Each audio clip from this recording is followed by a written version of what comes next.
And we're live! Hello, and welcome to Those Aren't Biscuits, a weekly interactive stream where we speak about pop culture topics like comic books and movies and television and music and video games. We run the gamut. I'm one of your hosts, Jonathan Cadotte, and with me, as always, is the indomitable Owen Adams. Hello! I am indomitable. I cannot be dominated. Well, let's not go too far. No, without consent. And we're here playing Destiny 2. Surprise, surprise. Yeah, considering it's pretty much what we've been doing for the last 2 weeks. Right. If you are new to the show, like I said before, this is an interactive show. So we take questions, we take comments from the chat, we answer them, we comment on them, we go on long, extended rants and diatribes on them from time to time. Yeah. We're also both a if bit you're sick tuning... today. I feel obliged to mention. We are a little sick. Somehow we managed to transfer illnesses across the ocean via the PlayStation Network. And I'm that's always coming fun. out the other side, but because we missed last week's show, and that was because I got the beginning of this. Oh, I was miserable last week anyways. Oh, God. I'm sorry to hear that, So, like I said, if you're in the chat, please say hi. Give us something to talk about. If not, we have some topics that we're going to be covering this week. As always, this is a spoiler-heavy show. We do not shy away from spoilers. We'll try to warn you ahead of time if we're about to drop some, but sometimes we forget. We apologize in advance. Please don't hate us. Kevin Spacey is Kaiser Soze. You son of a bitch! So, with that being said, we're about to get into some strikes here. Yeah. How you been, Owen? Other than being sick? I was sick, and because of that, I must admit, I didn't do too much. Like, I didn't watch that movie, I kept saying, because I just wasn't in the mood to do anything. And Destiny was here, so I was half divided between being sick and not really wanting to do anything of any substance, and also being really into Destiny. So, like, early on, I tried to just play it for my streams. And then by this week, I just gave in, and I've been doing it between everything, basically. I'm really waiting for that weekly reset so I can actually up my light a bit more, but, yeah, hopefully. Yeah, I've been, okay, actually. I've been getting stuff done. It's been kind of a weirdly stressful week because YouTube's having issues. We might actually be a bit of a quiet stream today because notifications are still screwed. And actually, I had to directly copy the link to this live stream to set it up on my other account, because when you actually go to our channel, it won't actually tell anybody we're live streaming. So, hello everybody, if you found us, well done. Yeah, congratulations. You put in some effort, and we appreciate it. So, but that's been affecting me as well. So it's been kind of a weirdly stressful, quiet week, just work-wise. But other than that, I've been in I started to feel better this week, so I'm good. And I've been loving that Destiny. How about yourself? How are you? I'm doing pretty good. I, on the other hand, because of my illness, kept me away from my day job for nearly a whole week. No. It was, you know, it's one of the things where it's like, oh, it was awesome that I wasn't at work, you know? But at the same time,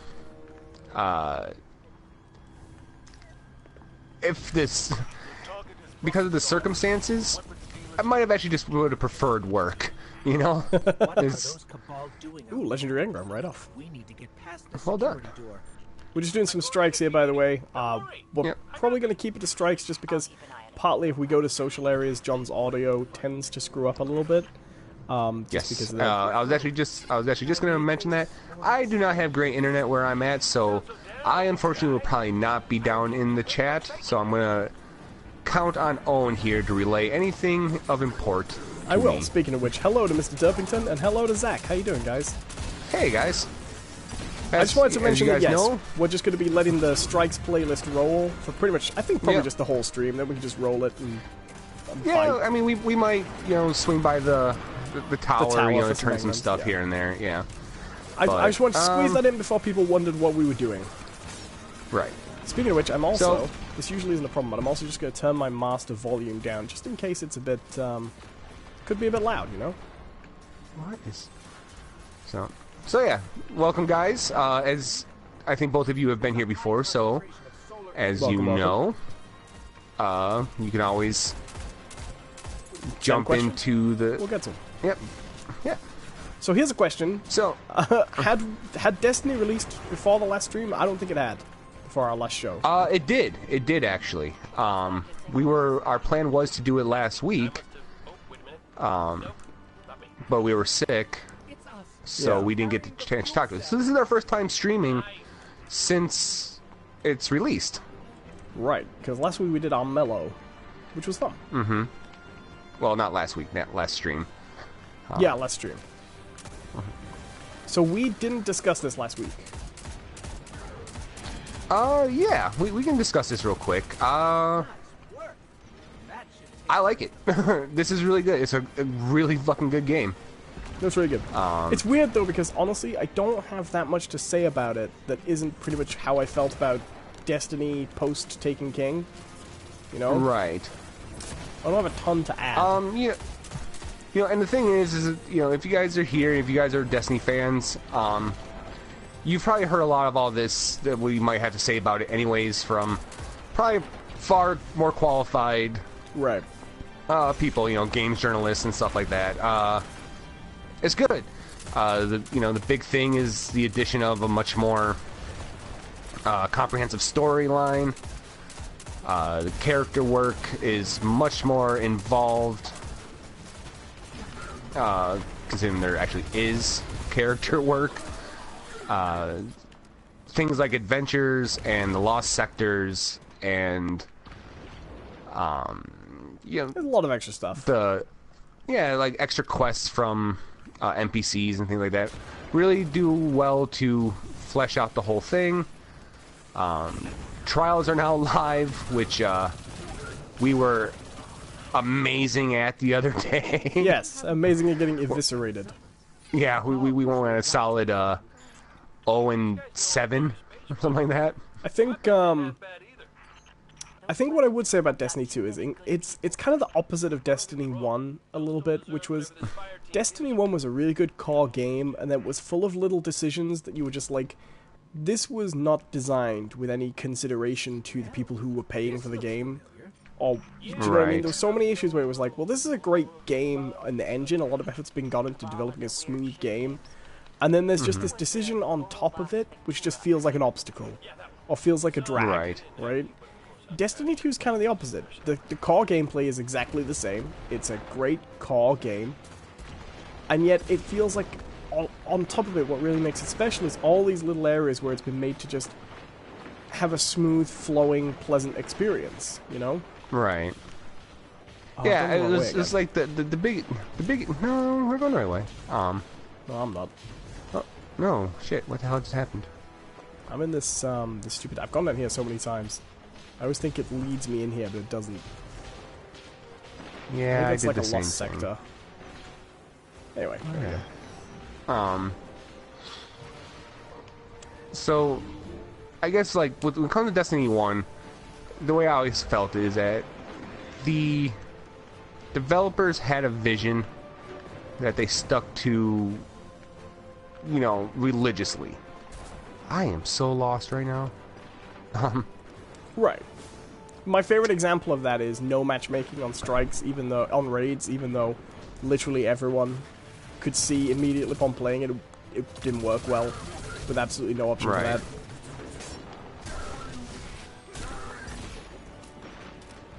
I'm very sorry to our teammate. Yeah, I'm kind of lost. Because Hello to I am 910. lost. Okay, it's up here. Hey, how's Come it with going? me. Oh, shit, I died. You can find me, it's up here. Oh, you're in the right place. It's things like, one of the things I think is most interesting about Destiny 2, it's things like, stuff that did on the surface exist in Destiny 1, so you feel like nothing's changed, but it's put to a totally different purpose, like the collectible gear, the collectible items that you find for crafting in Destiny 1. You still find them in Destiny 2, there's still all these items you find in the world, but they're used for a totally different purpose, so the whole flow of the game around them is totally different. But you feel like you're still in the same universe because you're still picking these things up, you know? Right. Very smooth, very clever. And like engrams being totally different now. Because really... God, I'm still lost. So we're just going to go on ahead. You can find us. Yeah, just go ahead. Eventually it'll kick me over to you guys. Hello to David B. How you doing? Happy Halofish says, what is your opinion on Failsafe? She seems to be a controversial character. I had no idea she was a controversial character. I really like her too. I think she's clever. As in, cleverly designed, you know, thought of. Are you aware of any controversy surrounding Failsafe? I'm not. Me neither. Perhaps Zach could tell us in the chat in what way she is... Is it controversial or decisive? You know, is it just a case that, you know, some people really like her, some people don't? Right. Oh, found it, finally. Another tank. There was another tank on the elevator. Oh good. Tanks. I'm coming. I finally found my way. Send me on my way. Jesus Christ. I don't know. I'm trying to think of what the controversy could be. Maybe something to do with, like, mental illness? Yeah, but she's a robot. Well, no, robot. Sure. Maybe it's the same issue with Devram. Maybe she's also pushing her robot sexuality upon the innocent minds. Right. That's It'll the controversy I've heard like about. Yeah, the controversy that a character in the game is gay, therefore he is pushing the propaganda on people. Right. And it's just that thing. Zach says, well, maybe controversial is an exaggeration. Angry Joe hated her. No, you're right. That's the criteria for controversial these days. If Angry Joe doesn't like it. I'm not even familiar with him. Angry Joe, he's a YouTube reviewer. He does, he was part of the, he used to be part of that guy with the glasses, you know? Oh, okay. That group. And then he's more famous on his own these days. Mostly these days he's famous for arguing with his commenters because every time he makes a video that isn't a video game review, people get very cross at him. He's a nice guy. He does some good reviews. And funnily enough, he's actually not... He sounds like he's going to be one of the angry ranting type. He's actually not like that. Right. I think he used to be, but then he kind of grew out of that kind of thing. You know, as most have. You know, even some like the angry video game nerd. You know, like he's not even the ranty that he used to be. Because they mostly play honestly, for laughs these days. Right. Because honestly, that sort of thing, the whole angry, you know, video game commenter, it's so overdone, and it's not clever anymore. It used to be a thing when the only source for press you had were basically a lot of outlets that were all like IGN. There was some value to that. When everybody is a totally diehard serious, angry ranting person on the internet, where's the gag in doing that anymore, you know? As a quick reminder to our listeners right now, we are playing Destiny 2, and we have a clan in Destiny 2 that you are more than welcome to join. It's an open clan, open for anybody. Yeah. It's if you join, you'll clan's get some called sweet engrams. Yep, and the clan is, go figure, called Those Aren't Biscuits. So you can search for it and find online. We do have a link and a command. I don't know if we have a mod in the chat right now. Oh, we don't. We have it in the other Never chat. mind. But I have it copy and pasted, so I can post the link if anyone else. There you go. I posted it in the chat. Defeat Brachiosaurus. Alright, Zach Braff, come on.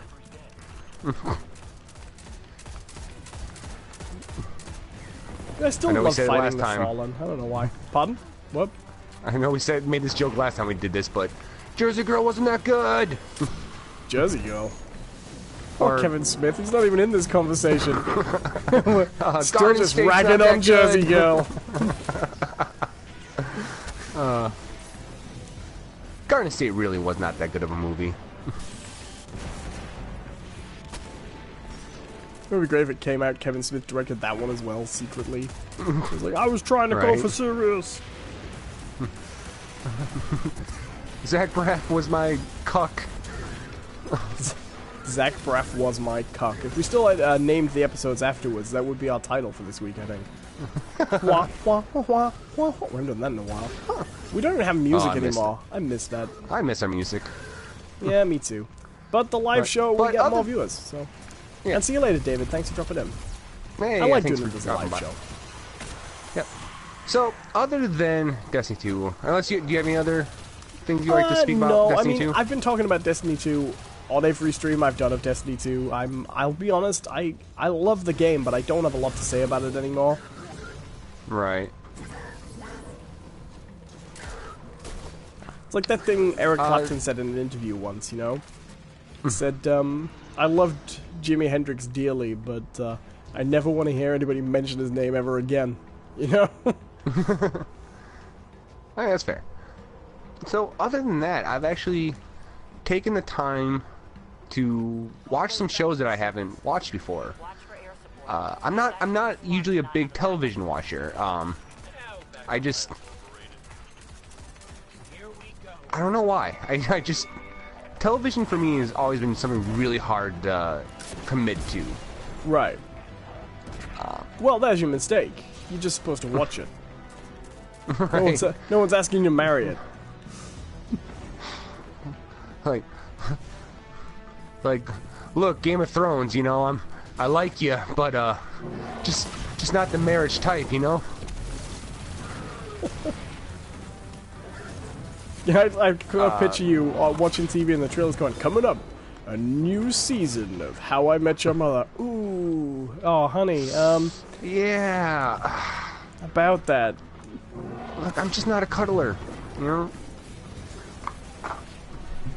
I think it's a little bit early to be meeting your mother.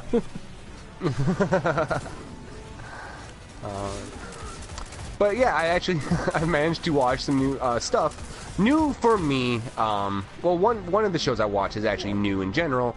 The other one has been out for a while. Bear in mind, you also watched season 1 of The Simpsons recently. So yes, I did. Do you know what this is? This is you didn't enjoy season 1 of The Simpsons that much, and you've got to watch season 2 for our show. Therefore, you've suddenly found time to watch every show other than. It's like, oh man, I was gonna get to that Simpsons, but whoo. No, so I guess the first show I wanted to talk about is, and this show's been out for a while, and it's already received plenty of praise and stuff. But I watched a couple episodes of Westworld. Do you know, I have been meaning to get to that. I've heard that's really good, and I like the old movie. Are you familiar with the movie? I did not see the old movie. Funnily enough, I'm kind of curious. That was one from my pantheon of movies my dad thought was appropriate for a small child. Oof. But I hear it's quite the movie, but if I hear it's quite different from the TV show, to be honest. Oh, okay. Like, not in concept, but you know, in execution. So, I've seen 2 episodes, and if the rest of the show is like that, or you know, like the first 2 episodes, I think I might be on to like a new favorite show. Honestly. Oh, nice. It was that good. It's just okay. So for those who might not understand or know what the premise of Westworld is essentially like an amusement park. Oh yeah, we got to get those balls. Westworld is an amusement park filled with robots, essentially, or they call them hosts, who allow the people who come to visit to do whatever they want to them and live out their, you know, Western fantasies, you know. So they want to be a heroic white hat, you know, saving the damsels, you know, from the evil bandits. You can. and it gives you like a visceral, real life situation where you shoot these guys and the blood comes out and everything like that. Or if you just want to go spend your time in the brothel and fuck a bunch of whores, you can. And and they John's life advice. Right. You know what? It's between two consenting adults. Go nuts. All right. But so, what's neat about it is they take this idea where they know people are going to be living out their fantasies, and instead of indulging or taking the whole show to show that off, they kind of flip things on its ear, where they suggest that some of these robots who have been, there for over 30 years and have been, rebooted and updated and recycled and reused in different roles and stuff like that, are starting to remember some of the things that's happened to them, and B, there's hints that there might be some sentience. So I can tell you the plot to the movie if you're interested. Because it's simpler than that. I've heard the reboot of Westworld compared to the reboot of Battlestar Galactica from the original series in terms of sophistication of theme. So the movie's quite simple. These two guys are going to Westworld, to the theme park, right? Although it's sort of a Disney situation where there's like 5 parks in one, like they established that there's a medieval world and a right, which I think is actually more closer to the book, and a future world and things like that. So it establishes all these different worlds, and they're going to Westworld, and Westworld is basically the same sort of thing. It's a town inhabited by robots where you get to be a cowboy, and you get a gun that's like a fake gun that will shoot robots but won't shoot people. And the robots are... This is something I remember really clearly, because it's been a long time since I saw this. The robots are all perfect replicas of humans, except for the hands. That's the one thing where they aren't perfect. That's the only time because hands are apparently just too complicated to do. Right. And in Westworld, there's a gunslinger, and he's the villain robot, right? And what they mainly do is they're all pretty real, and you interact with them pretty realistically. But there's also like like Disney parades. There's a gunfight at noon every day at noon. Right. With the evil cowboy. And the evil cowboy is trained to recognize people's faces and look at people's hands and learn the difference between humans and robots. And he pretty much just malfunctions. And he's trained to hunt down, like, the sheriff, and go after him. And he pretty much just goes insane, breaks, and starts targeting these two people through Westworld. And eventually they leave Westworld and they go to the other parks, and it's a case of getting behind the systems to try and shut down the robots. So this theme of robot sentience isn't really a theme in the movie. It's much more about... it's more like Jurassic Park. Do you know what I mean? In that these machines just aren't capable of being controlled. But quite an old 1970s budget Jurassic Park. It is actually quite a good movie, but it is just a 2-hour thriller. You know what I mean? Right. So the show definitely goes way deeper than that. Yeah, I've heard that. Even within the first two, episodes I've seen. That's why I've heard that the Battlestar Galactica metaphor is really good, because it takes what is just a simple sci-fi concept, humans fighting silly robots, and turns it into a much more deep concept about the very nature of what it means to be a human. Is what I've heard. Yes. Anyway. Well, from what I've seen, it's a yes and no to that. Because I'm not quite sure if it's so much a what does it mean to be human aspect of it, and more or less relationship between God and creation. Interesting. And because they make a really even the first 2 episodes, they make this kind of point to examine all the different aspects to like the background of Westworld. So there's a character who is a writer. He's straight up the writer, and he makes up all these plot lines and these overarching, narratives for the hosts to follow, and then the guests to participate in. And it's these narratives that some of these robots are starting to relive, essentially, or see in what is essentially their dreams, and it's portrayed as tragedy and like horrific moments, and they're having like PTSD over these things that they've gone through because they're all pretty horrific, Right. being set on by bandits and hordes of Native Americans, who are scalping them and stuff, and which, it's offensive as hell, but it's, it's supposed to be an Old West Theme park. Yeah. theme park, so they're going to have those kind of offensive tropes in them. And so there's this idea of that, where it's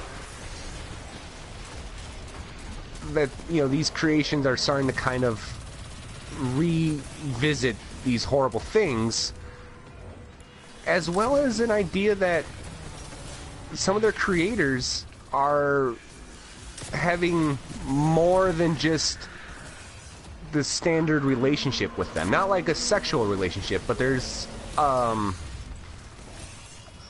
do I want to say this? An affection for Right. some of their creations. And As writers do with characters and things like that. right. Well, and honestly, the thing is that it's not so much the writers who have an affection; it's the ones who are building them and programming them, Right. because they are more in tune with their actual personalities, because they have to create the personalities. And We understand. so you do see there's actually a conflict between the programmers and creators and the the creative team, who is who are building these scenarios. Right. Nobody wants their favorite characters destroyed in the next raid. Right. And so so that's going on, and it becomes very, philosophical. And when it comes to the philosophy of things, it's something that the show does that I really appreciate. Because it's clear that they're going to be doing some Up there. By that, pretty that's where the broadcast came from. complicated concepts, in terms of philosophy. Especially, right and wrong, and what does it mean to have a purpose, and free will, and things like that.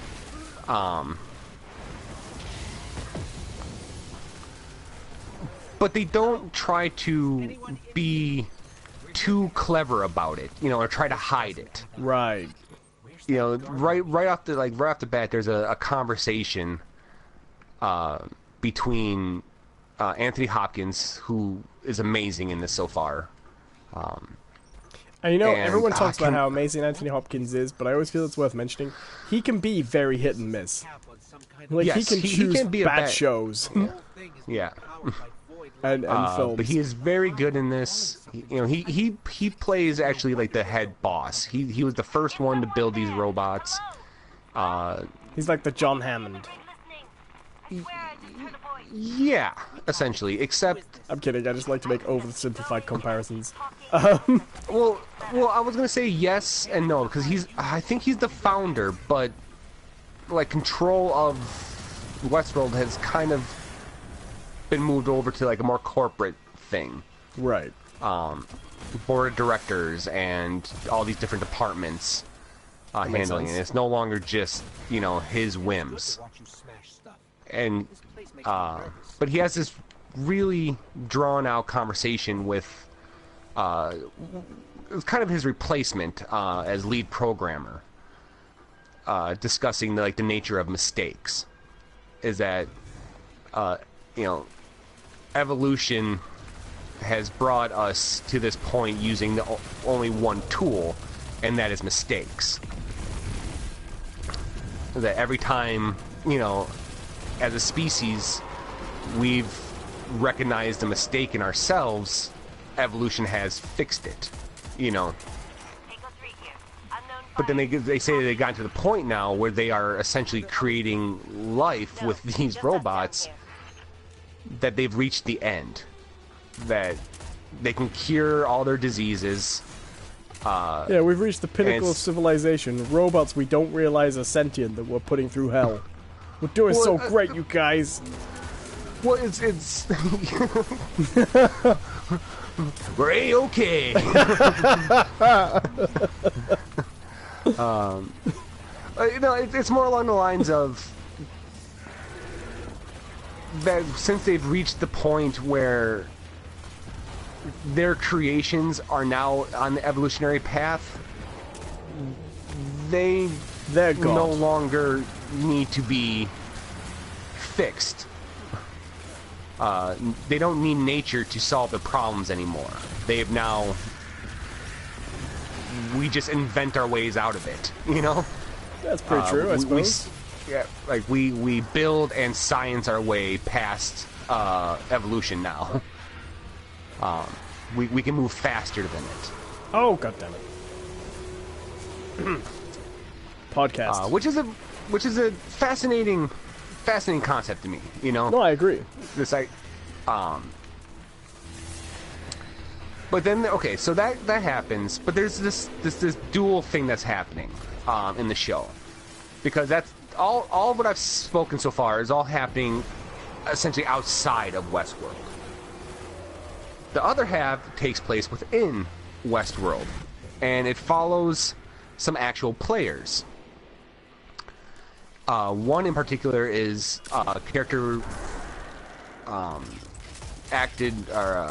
portrayed by Ed Helms, or not Ed Helms, Ed Harris, excuse me. I was gonna say I don't remember who Ed Helms is, but now I'm sure I he was remember in who The Ed Office. Harris is. Who's Ed Harris? I probably do hear who Apollo he is. 13. Apollo 13. He was the main guy in Houston with the sweater vest. Hold on. Sure, I'm just gonna Google him. I have seen Apollo 13. It's been such a long time. They're harvesting guardians. So he portrays this guy in Men in Black, and they make it very clear that he is Oh, of course. he is a player, or he's a guest, and he is incredibly villainous. You know, Monsters. he's doing some pretty horrific things, but it's because yes, but he makes it clear that it's not because he necessarily wants to do this, is that he's been coming there for 30 years and recognizes fully that this is a game. They're not real. And Right. he is kind of obsessed with finding another level. That he knows that there's somewhere hidden within the Westworld, there's a new level, a new challenge, a new thing for him to do. And he thinks that by basically continuing to fuck with the host in ways that in increasingly more horrific ways that their programming could not possibly account for, he will get them to reveal where this new level is. So he has kind of gone to the depths of his own depravity to discover the new level. Sounds really good. I'm gonna have to watch this. I've been meaning to watch it, you know? So, this is my thing, alright? You and I, we play a lot of video games, right? Yeah. And what they actually depict through the different players or the guests are the different kind of gamers that exist. Ed Harris's character, the Man in Black, is that character who has played the same game over and over and over, and is now essentially trying to break the game, find things that were never supposed to be seen, you know. Right. He's the one, you know, finding the secret room in Arkham Asylum. You know, he's the one who is... And in that context, he's not a bad guy. He just doesn't think that they're real. Right.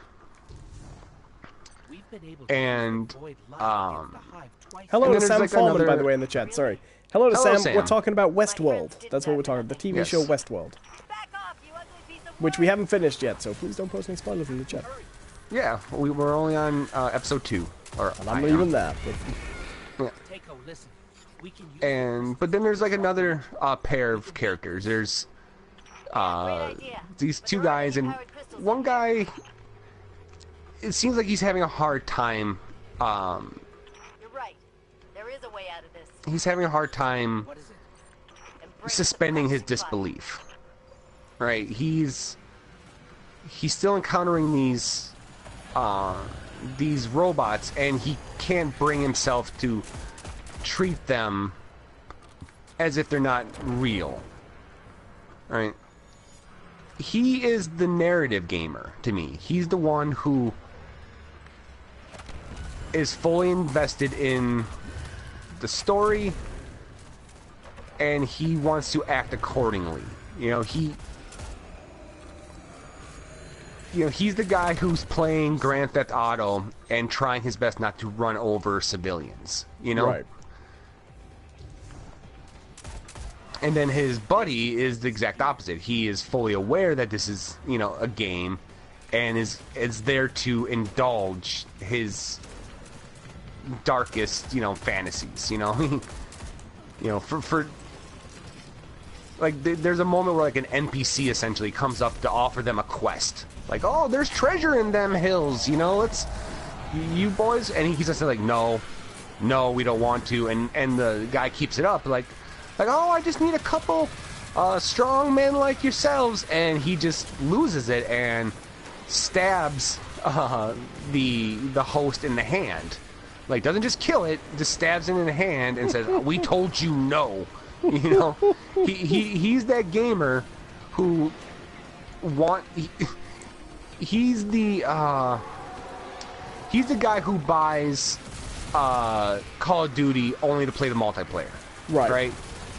No misconception about what he wants to do. He just wants to play the game, shoot people, kill people, whatever he wants to do. He has no interest in any of these characters past that means.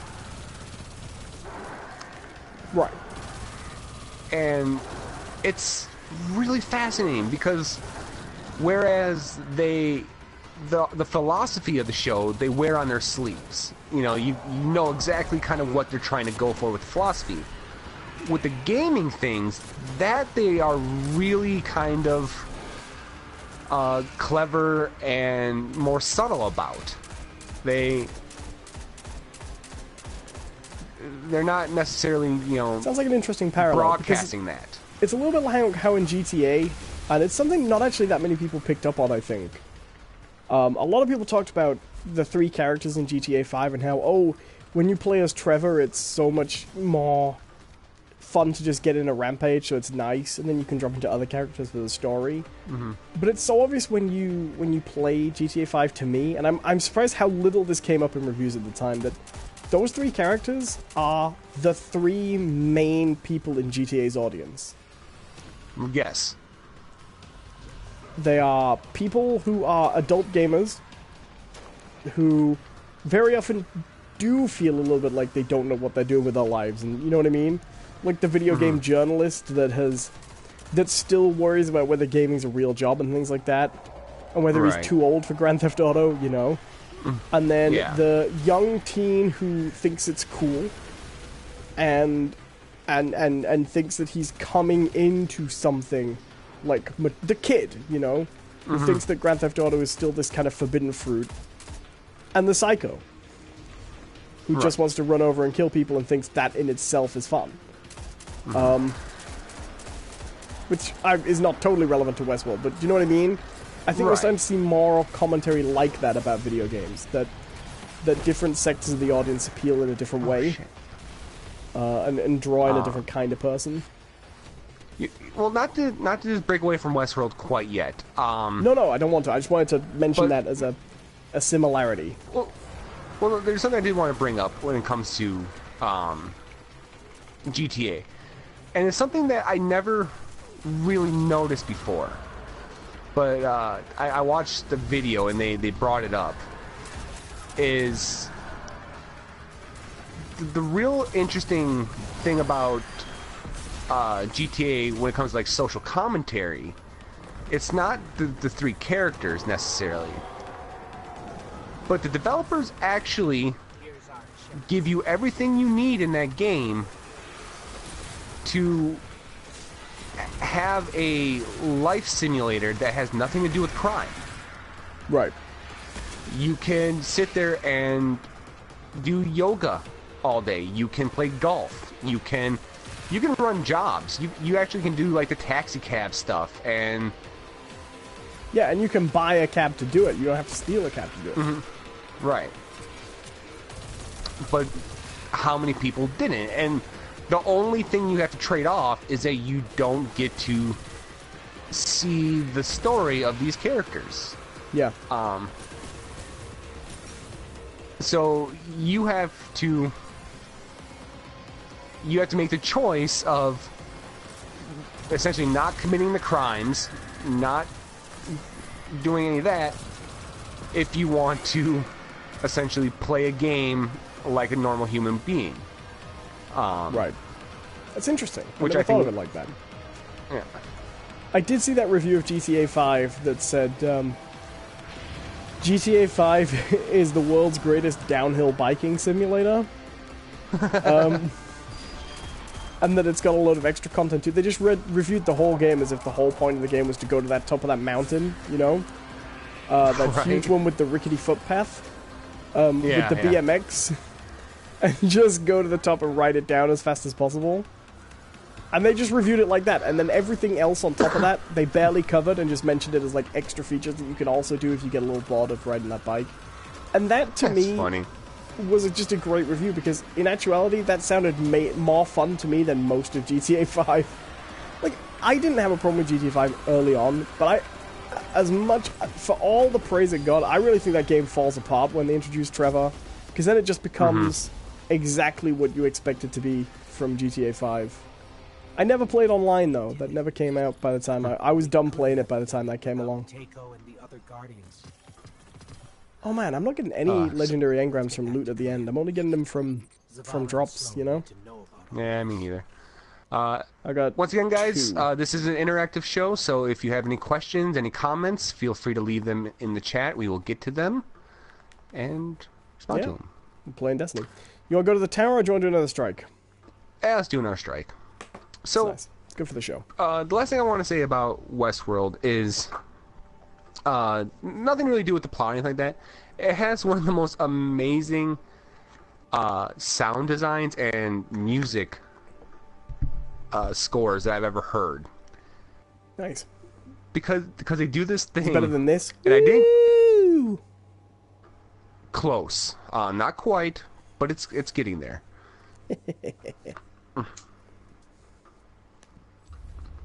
So it does this thing, and I'm kind of curious if I can't remember the term for it, but it's a movie cinema like theater term where I don't know if what we're hearing is supposed to be the same music that the characters are hearing.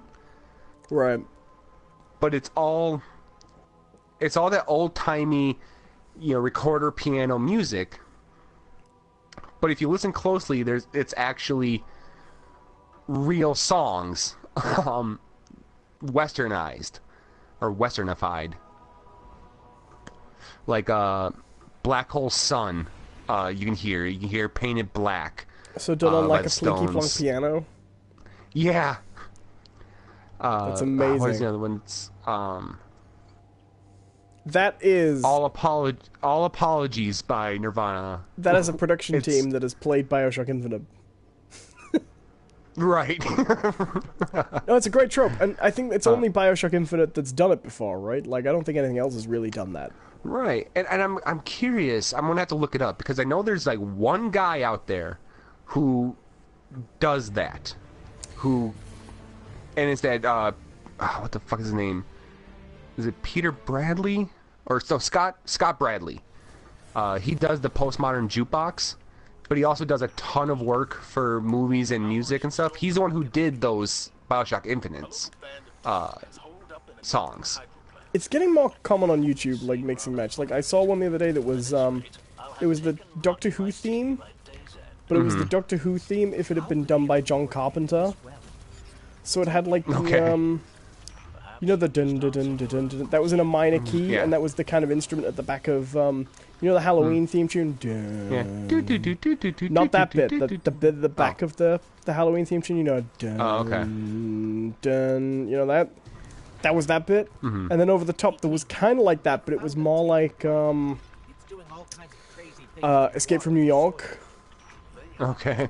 because he composed both those theme tunes to John Carpenter, Right. which I always think is kind of crazy. And it made Doctor Who sound like it was a 1980s movie by John Carpenter. That's pretty- Like, it really set the tone. I'd like to see more of that. So yeah. So my if you guys get the chance and you haven't already, check out Westworld. You've made me sound more interested in it than I was already. And I was already a bit interested in it, but I know that sounds dumb, but it's one of those shows that's exclusive to a streaming service I don't have. Right. And I know you can always like hunt down a trial, things like that. I really just can't be bothered. And I don't I don't go out the of my reason way for shows unless they really catch my eye. Whereas I will watch anything on Netflix. I'm going to talk later on about Death Note. That's what I want to talk about at Okay. the moment. I know we've talked about it a little bit, but I'm nearly finished right now, so I want to go into it a bit. Like, I would never have watched that Death Note movie had it not been on Netflix, you know? Like, I would have Right. never gone out of my way to see it. But because it was a Netflix exclusive and I pay for Netflix, I'm like, yeah, I paid to fund this fucking thing. In many ways, I own this movie. Oh, you're one of them. Yeah, whenever I get stopped by the cops, hey, I pay your taxes. You know what? People who say that might as well just put their hands out and be like, hey, arrest me. Right. But, No, the only reason I actually watch Westworld is I don't know. I should have known. But I've been seeing all these ads where it's like, oh, HBO shows are now on Hulu. And I thought, oh, okay, well, I still have to probably pay for HBO Now or whatever, or HBO Go or whatever the fuck their service is called. And then I could just watch it through the same app. No, apparently, if you pay for Hulu, you get the you get the HBO shows. So Hulu, unfortunately, does not work here. It is regional. yeah, that's unfortunate. But yeah, like I can now watch all the seasons of Game of Thrones, and so I'm kind of excited about that because I'm a few seasons behind. I still love Game of Thrones. A lot of people get very down on it, and, you know, it's fair to say the quality of the last few seasons hasn't been up to the quality of the first three, you know? But how do you maintain that quality? You know, it's not... Right. It's not doable. I don't think I've done this before, unless we did this. Is this Yeah, something we have. We together? did it yesterday. I think I've done all the strikes now, then. So,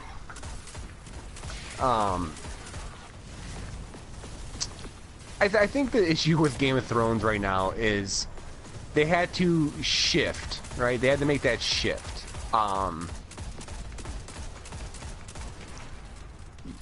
You can look at all the seasons leading up to like the last couple as essentially they were able to just kind of languish a bit. They could dilly-dally. They could just spend time building a universe, doing these really amazing character, character moments, where they can just build characters and keep on changing the dynamic and. Yeah, but now they're at that point where there's now a clear goal for all the characters. Right, now they have to land the plane. Right. And it's all well and good sightseeing that this plane needs to come down. They can't keep on circling the tower forever. They have to, bring it on in, I've tried to do that jump the same place twice, and both times. The first time I didn't see what I'd hit. I thought I got knocked back by weapons. Actually, I hit a scaffolding. So I did the same jump the same place, and I just killed myself. Oh well. Well done. I'm just killing. Good stuff. So we got anything going on in chat? No, it's a little bit quiet in chat. If you guys are new here, this is a weekly show we do where we play a game and we talk about stuff. It's not so much about the game as it is about the conversation, but feel free to drop in the chat, ask us questions, and we'll be talking about TV at the moment. Yeah, and you guys are a part of the conversation, so if you guys got something to say, as long as it's not spoiling things, please do not spoil stuff that we have expressly said that we have not finished. If it's things that we have finished, go nuts. But... yeah, spoil this packet of biscuits that's way too big for one person for me. You feel free. So, alright, well that's kind of my thing for right now. I got another thing, but I can let you talk for a bit, huh? Yeah, I know sure. You're champing at the bit. Honestly, I'm not. I'm focusing on my game, but sure. You said it's not about the game, Owen. I know. I am almost done with Death Note, and I think it's fair to say that this is one of those anime series that that is adapted from a manga that went on too long, but people didn't notice because they're monthly magazines. You know what I mean? Right. Like, you expect a little bit of comics to that, like an evolving plot line, whereas the anime, because it was all done kind of in blocks, you kind of expect it to tie things up a bit neatly. Oh, someone just knocked me off a bridge. I didn't even see that. Didn't even see who did it. So, I'm about 2/3 of the way... I suppose a little bit further than that. I'm about 2/3 of the way through, and it is definitely past its prime at this point, but I've been watching Death Note. And I also watched the Death Note movie, which is a Netflix original, which I actually would recommend people watch, despite the fact that everybody who likes Death Note seems to think it's terrible. I actually didn't think it was that bad. It's fair to say the things I liked most about the Death Note anime were definitely not in the movie, but the movie is kind of interesting, and the movie actually comes to a really, really clever ending, which is nice. But I'm going to talk mostly about the anime, and then I'm going to mention the movie a little bit. So I'm kind of real quick. I'm kind of curious about something. Sure. Oh god damn it! That's the thing that keeps knocking me. Yep. So I know there's people out there who are like this, but when you think about something like a comic book movie, right? Right. No one really gets too upset if the comic book isn't 100% true to a specific storyline, right? But if you look at other properties, especially anime, people are way more concerned that it stays 100% true. I will say, however, I honestly can't think of a comic book movie off the top of my head that is as different from the source material as this movie is from its source material. Given that I'm going from the anime, I haven't read the manga, which is also a little bit different, but isn't very different. Like, what would you say is the comic book movie you can think of that's, aside from, like, Big Hero 6, which was just adapted as an almost completely different Disney movie, what would you say is the comic book movie that's the most different from the source material? From the big ones? The one Logan? Logan? Well, yeah, but that's a sequel that's fairly true to the Wolverine character, right? I think that one's a little bit different because that's a sequel to a lot of X-Men movies we've had that were based on a fairly authentic comic. But I would say the original X-Men movie is fairly different. No, I got you right now. Civil War. Again, that's very different from the Civil War storyline in the comics, but that is just an extension of the MCU characters who are fairly true adaptations. This isn't that. This is a very, very different kind of story about a very, very different character who just happens to share a name with the character from the comic. Okay. Do you know what? I think is actually the best example? This is like, I mean, it's not a similar film at all, but this is like Batman Returns level of different from the source material. Okay. Does that make sense? It's just very different in character. I'm not talking about like specific storylines. It's just very, very different in concept. So I'll do my best to explain. The anime, for people who've never seen it, it's about a boy called Light Yagami who finds a notebook that he discovers is actually, it's a thing called a death note. And a death note is, it belongs to a type of death god called a Shimigami. And Shimigami are these, they're not necessarily evil spirits, they're not part of the human realm. They've got their world, and we've got ours. But what they do is they gain their life by shortening humans. They pick opportune moments to reduce humans' lives. They write their name in their notebook, make them die a little sooner, and then they get their remaining years, right? That's their life, right? Right. But if they drop their notebook, if they lose it, and it lands on the mortal realm, humans can pick it up. And once the human picks it up, it belongs to that human until the human either dies or relinquishes it of his own free will, and until then the Shimigami has to stay with them and hang around. They don't have to help them, they don't have to be nice to them, or do anything they say, or even be unpleasant to them. They stick around, only the human can see them, and they are there until the human is done with the notebook, right? That's the basic setup. And then the notebook, once a human has it, has these rules, which are, if you write someone's name in it while thinking of their face, they'll die. You have to write their correct name, and you have to think of their face while you're doing it, so that the correct person dies. You can't confuse it with someone else who has the same name, but is a completely different person. But they will die, and they'll die of a heart attack within 60 seconds, unless you specify a place and time and a method of death. And that's pretty much the rules. That's the rules of the book. There are more complicated rules as they go, but that's the most fundamental thing. And Light decides that he decides he's going to use this book. As soon as he finds it, he sees an opportunity to kind of correct what is basically a very flawed world, right? He thinks that this is going to give him the opportunity to... Well, he actually outright says it early on. This would kind of make him a god, but he wants to be a benevolent god, as he sees it, and make the world a perfect place. And if he has the notebook... I'm going to be real nice by killing everybody. Right. But he decides what he's going to do is... But that's kind of the dominant thing, because Light is kind of evil, but doesn't realize that he doesn't think of himself as evil. He thinks he's going to make a perfect society by making all the criminals and bad people too scared to be criminals and bad people, because he's just going to kill them and prove that no one can escape his perfect justice, right? That's what he decides he's going to do with the book. And he does. He sets about doing it, and he basically eventually becomes known as Kira, which is it's a Japanese kind of corruption of killer, right? But he takes that as his name, Kira, and becomes quite well known, and people start to believe in him, and he decides he's going to be this god of perfect justice. That's his story. And this motivation basically carries him through everything that's going to happen towards the end of the story. These two motivating points. He utterly believes in his right to use the book. He will not be stopped from using the book, and he also refuses to get caught. That's his two dominating traits.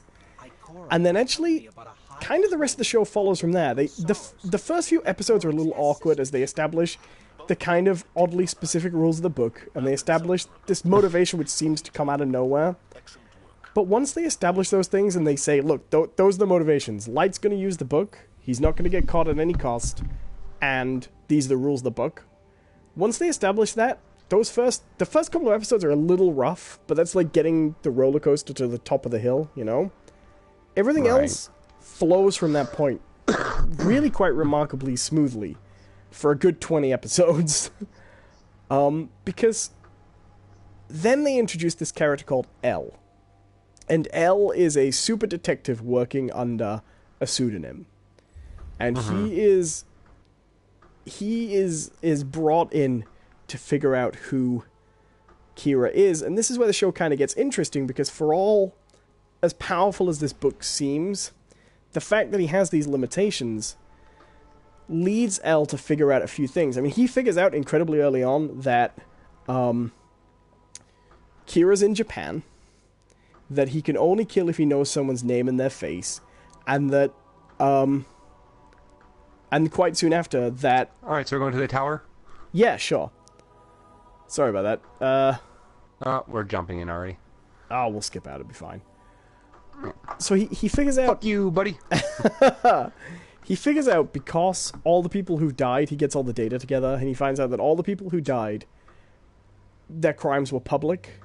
No one whose crimes were a secret or weren't released to the general public died. So he figures out that Kira's not omnipotent, you know? And then he figures out that because all the crimes that were publicized, no crimes that weren't publicized in Japan were killed. So he narrows it down to Japan.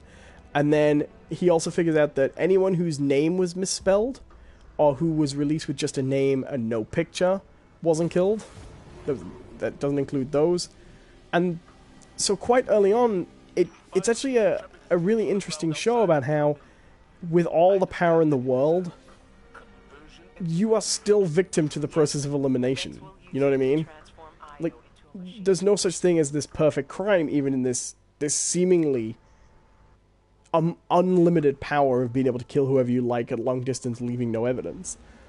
And it's actually kind of perfect for a long time as a mystery. Once it gets that initial awkward setup out of the way, it is really kind of perfect the way things narrow it down. And there's no delaying. Like, this character L, he figures out pretty much most of what he needs to know and who he thinks is responsible as fast as he should once he has that information. He really nails it down.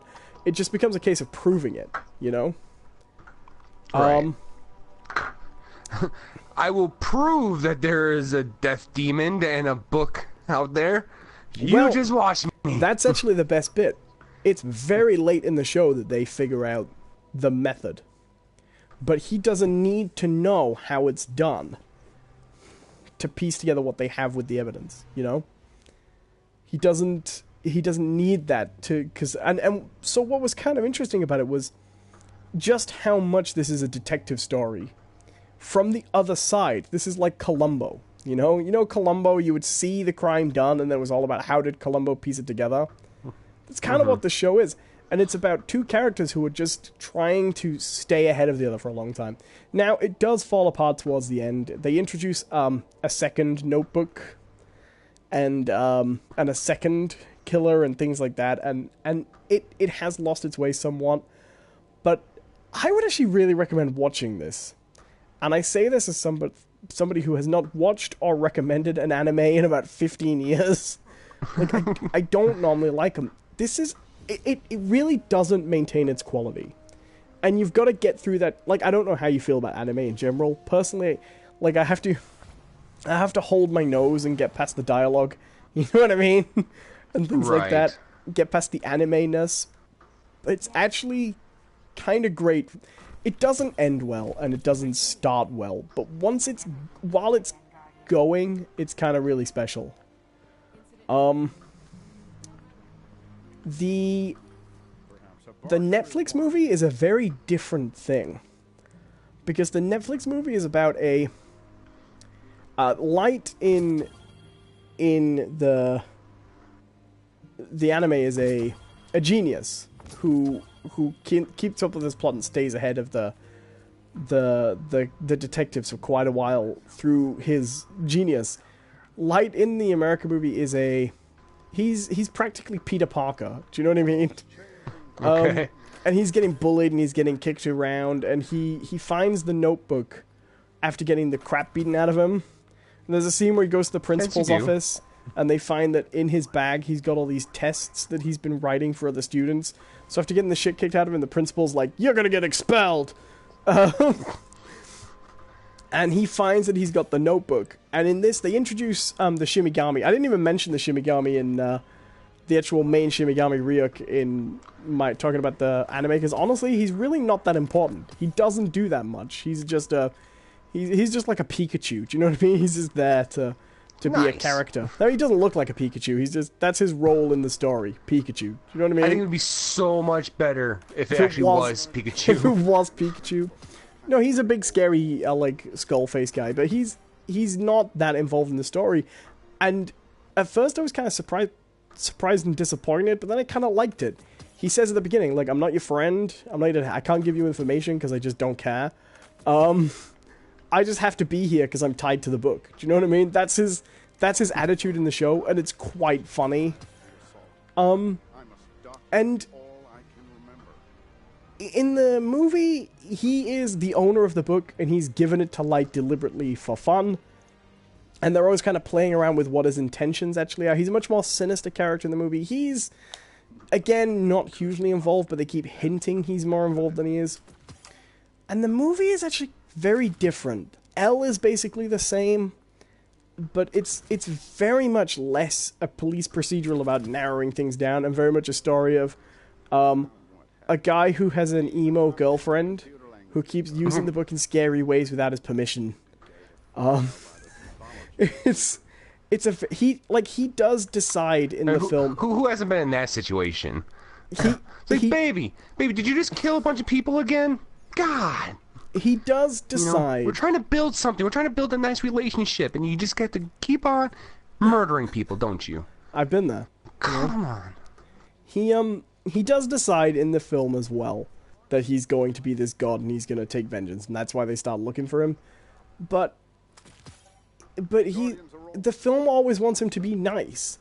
Like in the anime, he was legitimately megalomaniacal, right? He was nuts. In the anime, he's just a nice guy who, his mum was killed by I think it was a drunk driver or someone. His mum was murdered by someone, so he therefore decides he's going to use the book to take vengeance. And I know that sounds like maybe it's better character motivation. It's actually kind of not, because Light in the anime is someone who genuinely believes this is how the world should be run. And Light in the movie is just kind of a dumb kid who doesn't really commit to this, and it doesn't really give a shit that he's killing people. I don't know, it's a very strange movie. It does have some really clever moments in it. What the movie really gets right is it actually adds a couple of extra rules to the book. Like, you can only dictate the circumstances of someone's death up to 48 hours before. Like, if you try and dictate what they're going to do for a year before they die, that won't work. Okay. And within that, he uses it to make some clever choices. You get to see how, for example, he performs his escape from justice at the end of the movie. But it's a very different story, a very, very different product all the way through. And I am not one of those people who gets annoyed about adaptations. I'm not angry at the movie. Like, maybe if I'd seen the film before, I would feel differently. Sorry, if I'd seen the anime before, I would feel differently, but it doesn't bother me. I think there was actually quite a lot of interesting stuff in the movie that I liked, but it's such a different take on that source material. I almost wish that what they'd done is pitch it as a sequel to the anime, and rather than calling him Light, well, he's not Light Yagami, he's Light Turner. But rather than calling him Light and having him become a god called Kira, I kind of wish they'd said the Kira stuff happened a few years ago, and this is a different kid who found the Death Note, and this is what he did with it. You know what I mean? Because it feels like a totally different character. It's like, hey, you remember that really, intelligent kid with all the strong morals or strong concept of justice and morality, and you know, maybe misguided a little bit, but you know, had conviction. Yeah, let's see what the fucking idiot in America does Well, that's what it's like. with He shitty feels girlfriend. Like, Joey feels like Jim from American Pie. You know? Okay. With the Does he fuck Death Note? Well, during the first... This is how weird it is. In the anime, the first thing he does when he gets the notebook is he constructs an elaborate desk to hide it in so no one will ever find it. Right? Which is the kind of thing you do in an anime. It's like really like melodramatic. The first thing he does in the American one is he shows it to this girl he likes to prove that he's got it and that it works. He's like, look at my book that kills people! What the fuck? And then she becomes like his disciple, and she goes kind of insane. It's very interesting. I would recommend watching like the movie and watching a couple of episodes of the anime just to see how kind of weirdly different it is. It would be like if they made a Spider-Man movie in Japan, and the whole time he just stayed as a wrestler, like. And they cut out the with great... Like, it was Spider-Man, and it looked like Spider-Man, and he was called Peter Parker. But he just did the wrestling thing, and he never really... Like, he became a superhero, but Uncle Ben never died, and he didn't really give a shit. He was just kind of a jerk. It would just be like that, Right, it's like, you know? like Peter, with great power comes the worldwide championship belt. Oh, yeah! I would love that. Do you know, I would read a what-if Marvel story, but what if Uncle Ben never died and Peter Parker's just a massive jerk wrestler?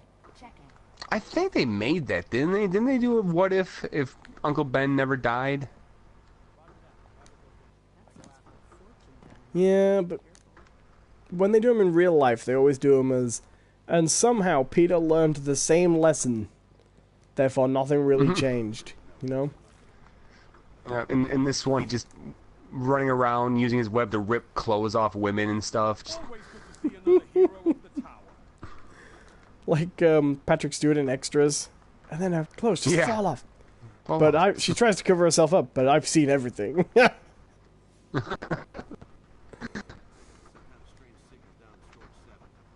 Which is funny, because I've heard Patrick Stewart's not that different from that. Yeah. Yeah, I'm not even kidding. I probably shouldn't say this on the podcast, but a friend of a friend is a friend of Patrick Stewart's daughter, apparently. Okay. And yeah. Patrick Stewart just go around trying to take people's clothes off? Well, to be fair, that's what most men do, right? Right? Am I right? Yeah, Sure, 90s sitcom humor. that. Yeah. Yeah, I got 4 today. Four clothes, please. Pants, shirts, just clothes. Clothes. Four Four clothes.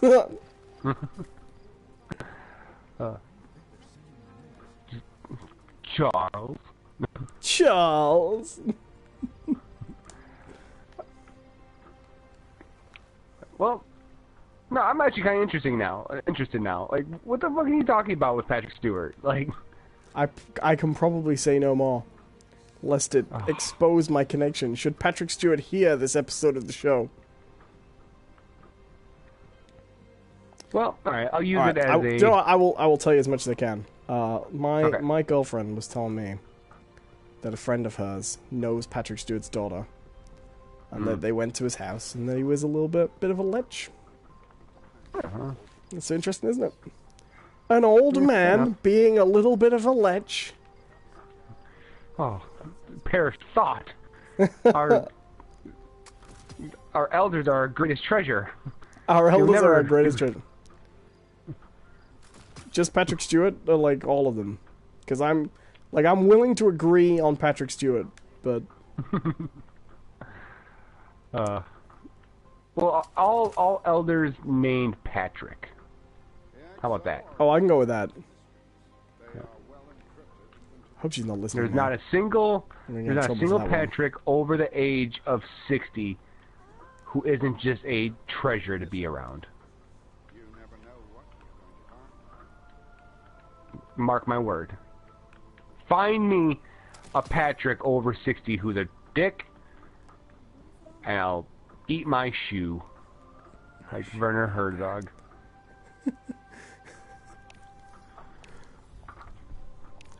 I somehow feel like Werner Herzog wouldn't make that deal. He would know better, right? So what are we gonna do next? I'm grinding up some more some more exotic stuff to get engrams, but I'm good to go do whatever once I'm done. Yeah, I'm ready to go. Once again. Well, I'm just getting. Well, I've been running exotic engrams through the grinder every time I get in here, just to every time I acquire some more legendary shards. I'm just rebuying and dismantling these for machine parts. Well, I guess I'll ask again. Anything going on in chat? No, Guys it's a who are quiet watching. chat today, I'm afraid. Oh man, guys, come on now! You gotta help us out here. Give us a little something. It is Anything. Well, I hate to tell you this, but it might actually be a podcast today because there are only 2 people watching, and I've got 2 windows open. So, Okay. I hate to tell Fair you this. Might be talking to yourself there, Jonathan. Oh man, you're killing me, guys. You're killing me. It's been that kind of day. Well, that's fine. So I'm gonna ask: are you gonna do season 2 of The Simpsons, or should we just cancel this show we invented? Are you? No, I will absolutely do it. I'm being mean because it took you this long to get to season 1. No, I'll absolutely do it. I'll get started on it right away. I In fact, right now, show's over. Bye. I'm gonna have to watch Simpsons because Owen demands it. I wouldn't do such a thing. Not in public. The things you say when they're not around. All right, what should we do? I'm still on with strikes, man. Let's do it. I actually got an exotic out of the last one. I finally managed to bring my power level up by just trolling around doing public events. That definitely seems to be the best way to do power levels. They're crazy. Well, okay. So, moving on to our next topic. I was going to use Patrick Stewart, oddly enough, as the segue. Oh, interesting. Because Patrick Stewart was in Star Trek Next Generation. And I watch The Orville. Yeah. Which is not Star Trek The Next Generation. No, but it just really wants to be. The Orville, for people who And don't I'm not kidding realize, about that. is Seth MacFarlane's Star Trek parody show. Yeah, okay, and that's the thing, alright? I went in expecting a Star Trek parody, you know? It's really not. It is Star Trek with jokes thrown in. Interesting. Basically, imagine Star Trek, especially the Next Generation, alright? Right. Imagine that, but Picard and Riker were divorced, or was a divorced couple. Because that's what this is. Well, I mean, to be fair, wasn't that Star Trek: The Next Generation? I'm sure I remember. I've definitely watched a movie once where they were just going at it, just going at it. Look, you can ship those two as much as you want. I definitely remember a film. It was called "I Was Riker's Beard," and they were just going at it. Really? We don't have to call it that. We'll give it a better name. Later. But And Picard was just going, "Number one, number one, number one." oh god! Oh shit! I died hard. And then they looked each other in the eye. Riker said, "Number two." And Picard was like, "Are you sure? Are you ready for this?" He was like, "Number two." And then Picard did a big number two. I remember it really in a lot of detail. Two officers, one cup. No, so the Orville, it's really weird. Because, I mean, there's only 2 episodes so far, right? But each episode has what could essentially be Star Trek The Next Generation plots. Right. Except through the whole thing, like, there's this running, like, in the middle of all of it, like, okay, so the first episode, they go to this planet where it's a planet filled with scientists. It's like this big enclave of scientists, and they're all working on their own thing, and they manage to discover like temporal manipulation, right? It's not necessarily time travel, but they can advance time in like these bubbles. Okay, the fallen went that away. Right. And then they do this by like they put like a banana down, they turn on the device, and you know, the banana ages like crazy. Oh, like Doctor Strange. Well, while they're kind of but then this evil, or not even this, you know, this opposing alien force from the Union, 'cause that's what their federation is called. It's called the Union. Also, a great collaboration between Elton John and fuck, I can't think of his name now. Also, Jesse James hated it. Yeah. He was a good old he rebel. just died recently. What? Jesse James? That was a long time ago, my friend. No, it's the He singer was I'm assassinated by the coward Robert Ford. Maybe he's a British singer, old soul singer. He died fairly recently.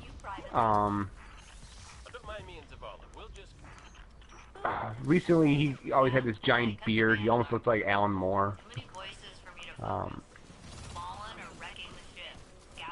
Fuck it. Too far for a joke. I'm trying to think of who you meant, though. Like, I want to know now. Well, if you just search, look it up real quick. I'm shooting Union. Vex right now, Jonathan. Oh, shut up. Just hide behind a corner for a second. I got you. No, because if for 30 seconds I happen to fall behind, at the end you'll be like, where were you, Owen? Where were you? And I'll be like, look it up. Singers that look like Alan Moore, you prick. Have I said that yet? And I could have. I could have, but I didn't. I was being kind. I was barely behind you last time. Right, it was Elton John and who? Elton John, The Union. Is that what I'm looking for? Yeah.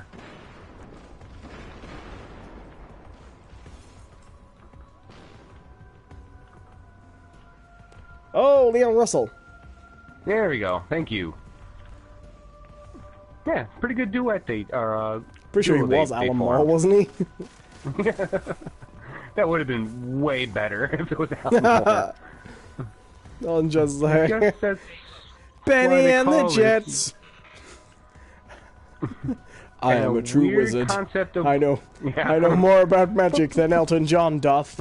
Benny and the Jets. Do. Elton John is not a wizard. I am the only true comics magician. Hold me closer, tiny interdimensional being that's a giant pink octopus vagina monster. Count the headlights on the highway. Yeah. And I think it's gonna be a long, long time before 1950s standards of comic books catch up to our present-day society, in which things are a little bit more gray than black and white. And Mars isn't the kind of place to raise a kid? No, I agree, Elton John. For there is no oxygen there, though the cities left by the before people may once have been inhabited.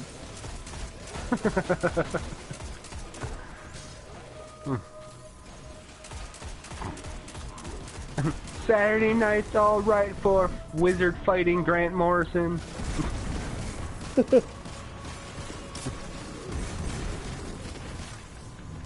I loved that article.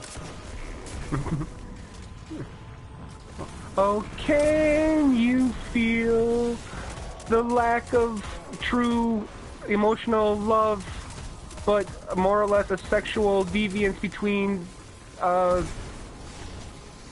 fairy tale princesses I'm really done with Alan Moore. He could beat a child to me death too. with his cane and then someone would be standing behind him going, "It's so groundbreaking!" He's an artist! Help me! Don't interfere with the great man's work! You You just You're don't so understand. lucky, small child. I wish I was the one beaten to death with his cane. I want to be a part. I would as well. If Alan Moore came out and he was Beat like, I me, would like, wizard daddy, beat me. if he came out tomorrow and was like, for my next project, I would like custody of someone's child and a 30-pound rock, someone would give it to him. Alright, your name is now Abraham. Yeah. I want a custody of your child, the 30-pound rock, and no questions asked. He says it like Alec Guinness in Star Wars, you know, like, let's just say we'd like to avoid any imperial entanglements. It's like, I want a child, a 30-pound rock, and diplomatic immunity. I want to run that ad in the paper now. Seeking custody of a child, a sledgehammer, and diplomatic immunity. Dark energy from exiting to control everything here, including the barriers. Arc overloads Veng's systems. They start leaking milk. Oh, man. Failsafe. The path opened up again. I've locked onto a second array of... Alan Moore, you prick. Oh, he is a piece of shit. Like, people keep telling me they want to read this book of his. I'm like, I don't want to read his book of his. I don't even want What to is it lift called, his Babel or something like that? I don't know. book. Jerusalem, I think. Jerusalem, oh, whatever. It was something obnoxiously biblical. These Vex, they're building something. What? I didn't join a public... God damn it. No, we just walked Sounds through it. Yeah. Yes, they are. I would love it if you just went to a shop and opened a copy of Jerusalem and it was just blank. And it turned out nobody had read the fucking thing. It was just like, it's so groundbreaking. It was just, for the last 20 years, Alan Moore's just been publishing blank books and nobody's noticed. It's just the Emperor's new clothes, you know? That's what his shit is these days. No, I don't want to think of Alan There Moore was a naked. time... Well, I'm pretty sure you can somewhere. And there'd be a almost guy there guarantee going, there's probably- there'd be a guy going, his scrotum, it's so mature. He's really taken an art form that used to be thought of as trivial and really taken it to a new level. That is the most cutting-edge scrotum I've ever seen. Thank you, Alan Moore. It really challenges what the idea of scrotums could be. What the fuck? He's just rubbing This up thing to just people. spawned on me. Oh, cool. He's just rubbing up to people, rubbing his giant hairy ass on people. Like, Alan Moore's ginormous hairy backside is the most groundbreaking I've ever seen. It's genre-defying. You know, it used to be a time when doing that was for a place for deviants and perverts. But when Alan He's Moore really brought it to the mainstream. yeah, And the next day, Grant Morrison comes out with naked bollocks, and he's like, I'm so original, look what I invented! he just goes up and starts rubbing his flaccid penis on people. Like, I don't know, I just woke up today and I thought of doing this. the only reason Alan Moore did it is because I he was used a thinking of doing it. spell that- yeah. He sabotaged me with his witchcraft, wizardry. So says this practicing warlock who works for the Daily Mail. And the cover of Wizard the next day is Alan Moore returns to, after 20 years after the Killing Joke, returns to Batman. There's just a little doodle on his sphincter. You know, that's the bat symbol. The rest of Batman's just stood proudly around it. Like, yeah!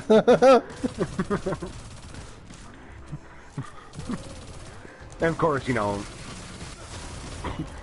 20 years later, they're gonna make the animated version of it.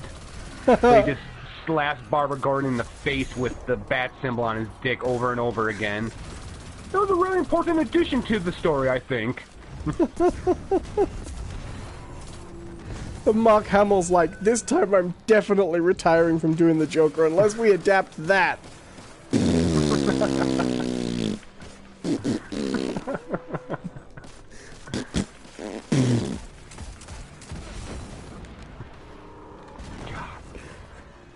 Captain, is anything on fire?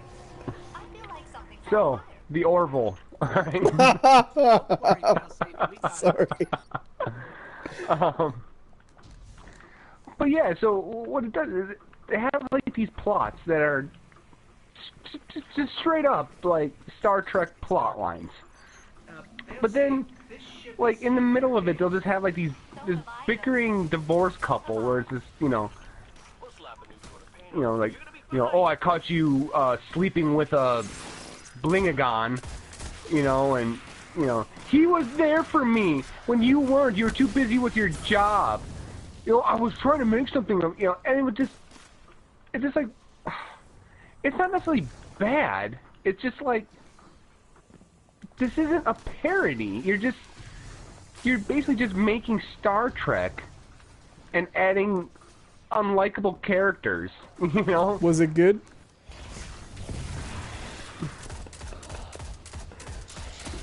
I always think you would enjoy Red Dwarf.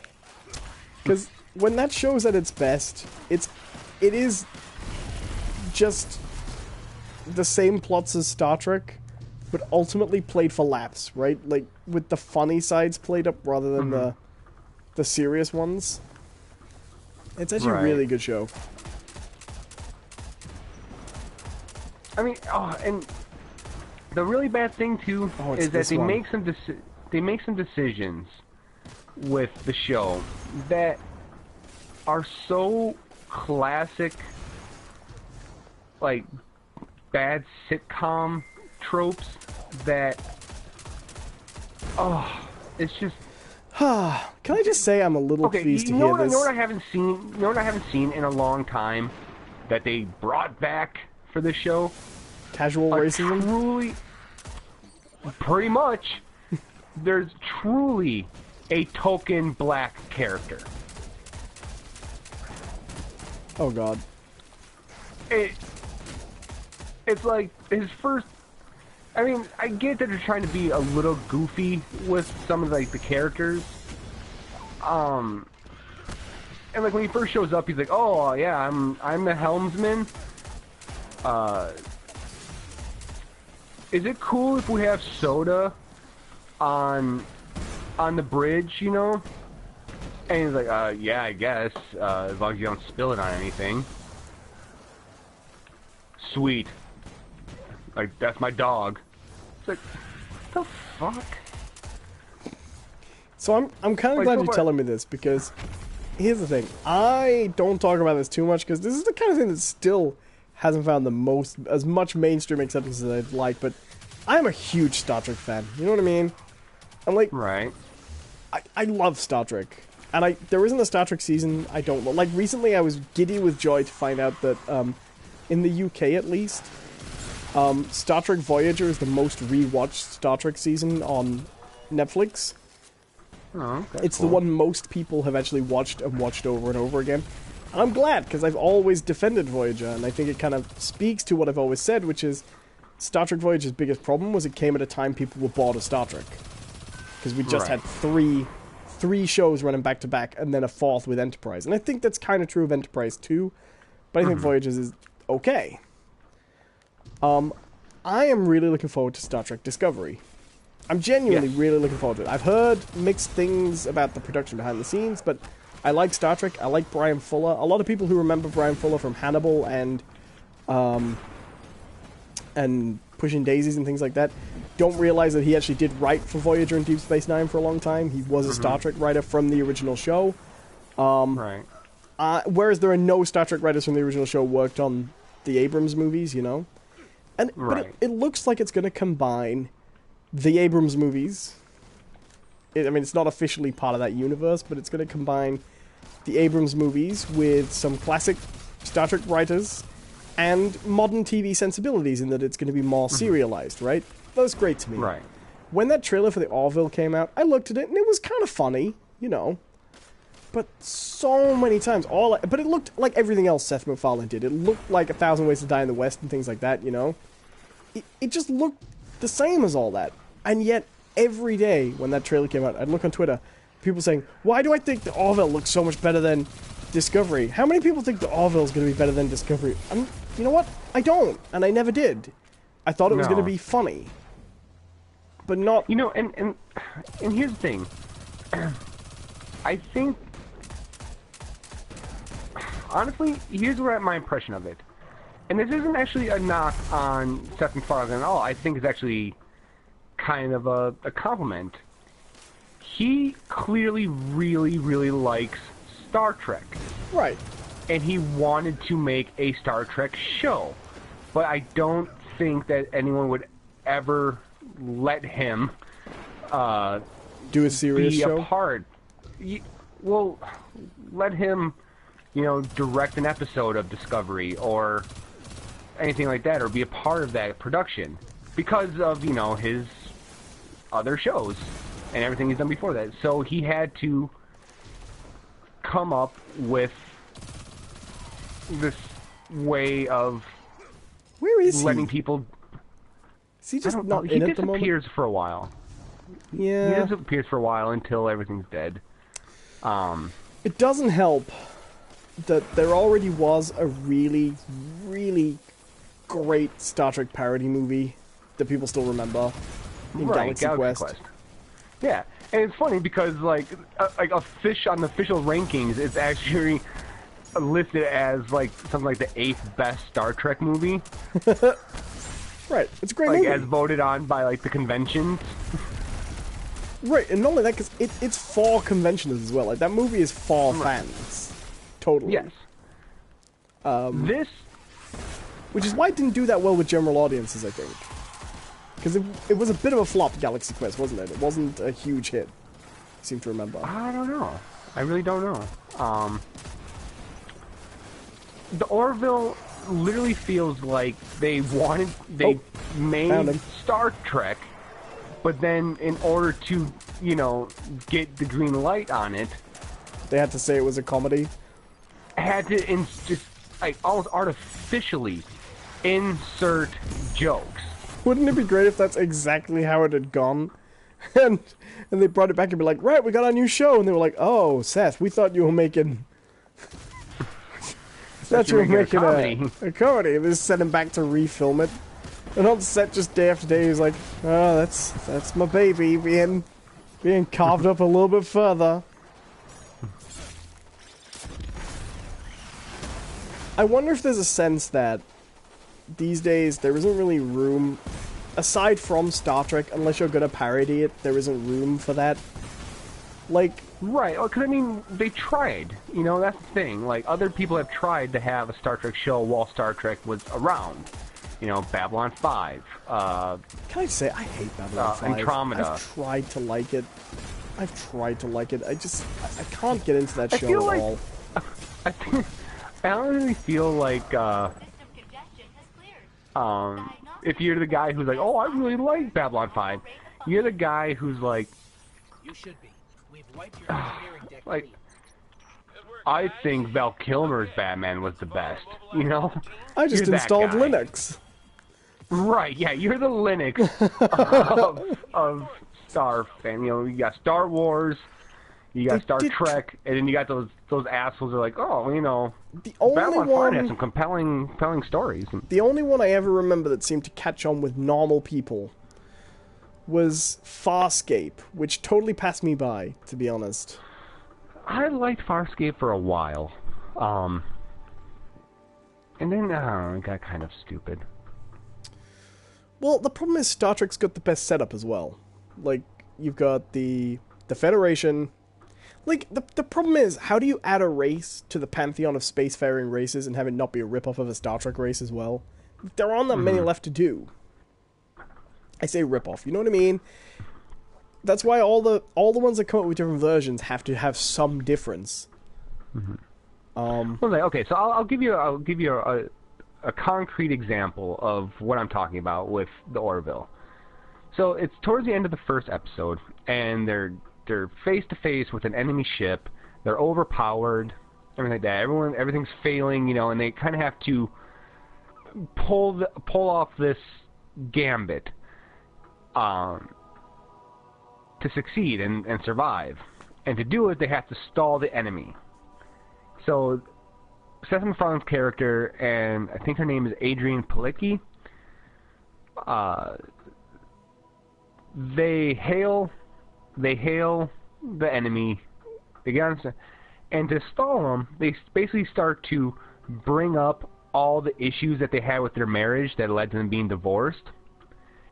And they get the enemy captain to start, like, marriage counseling for them.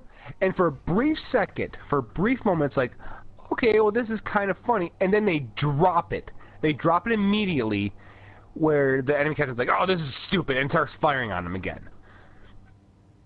And it's like, no, see, that's what you need to do. You need to actually take that joke and extend it out further and have that to be the actual resolution, not whatever gambit you're planning. Have it so that the enemy captain's like, oh my god, you know, you guys are absolutely right. I need to talk to my wife, and he just takes off or something like that. Oh, fucking A, we're doing this again. Let's bounce. Let's get out of here. Alright. It's the back part. A chunk of shit Failsafe hasn't seen in years. You remember Siva, right? We can do that. I feel like that one didn't come up that long ago. Like not even before we went to the tower. That was after we went to the tower, right? Yeah. That was the same one. Just did. It was exactly the same one. Okay, screw that. Still strikes, yeah? Yeah, let's do a couple more. I'd be very interested to see when you make the Red Dwarf. Like, there's a really good episode of Red Dwarf. Won an award, actually. Where the setup is they come across a ship that is staffed with these robots called simulants that hate humans, right? Mm-hmm. And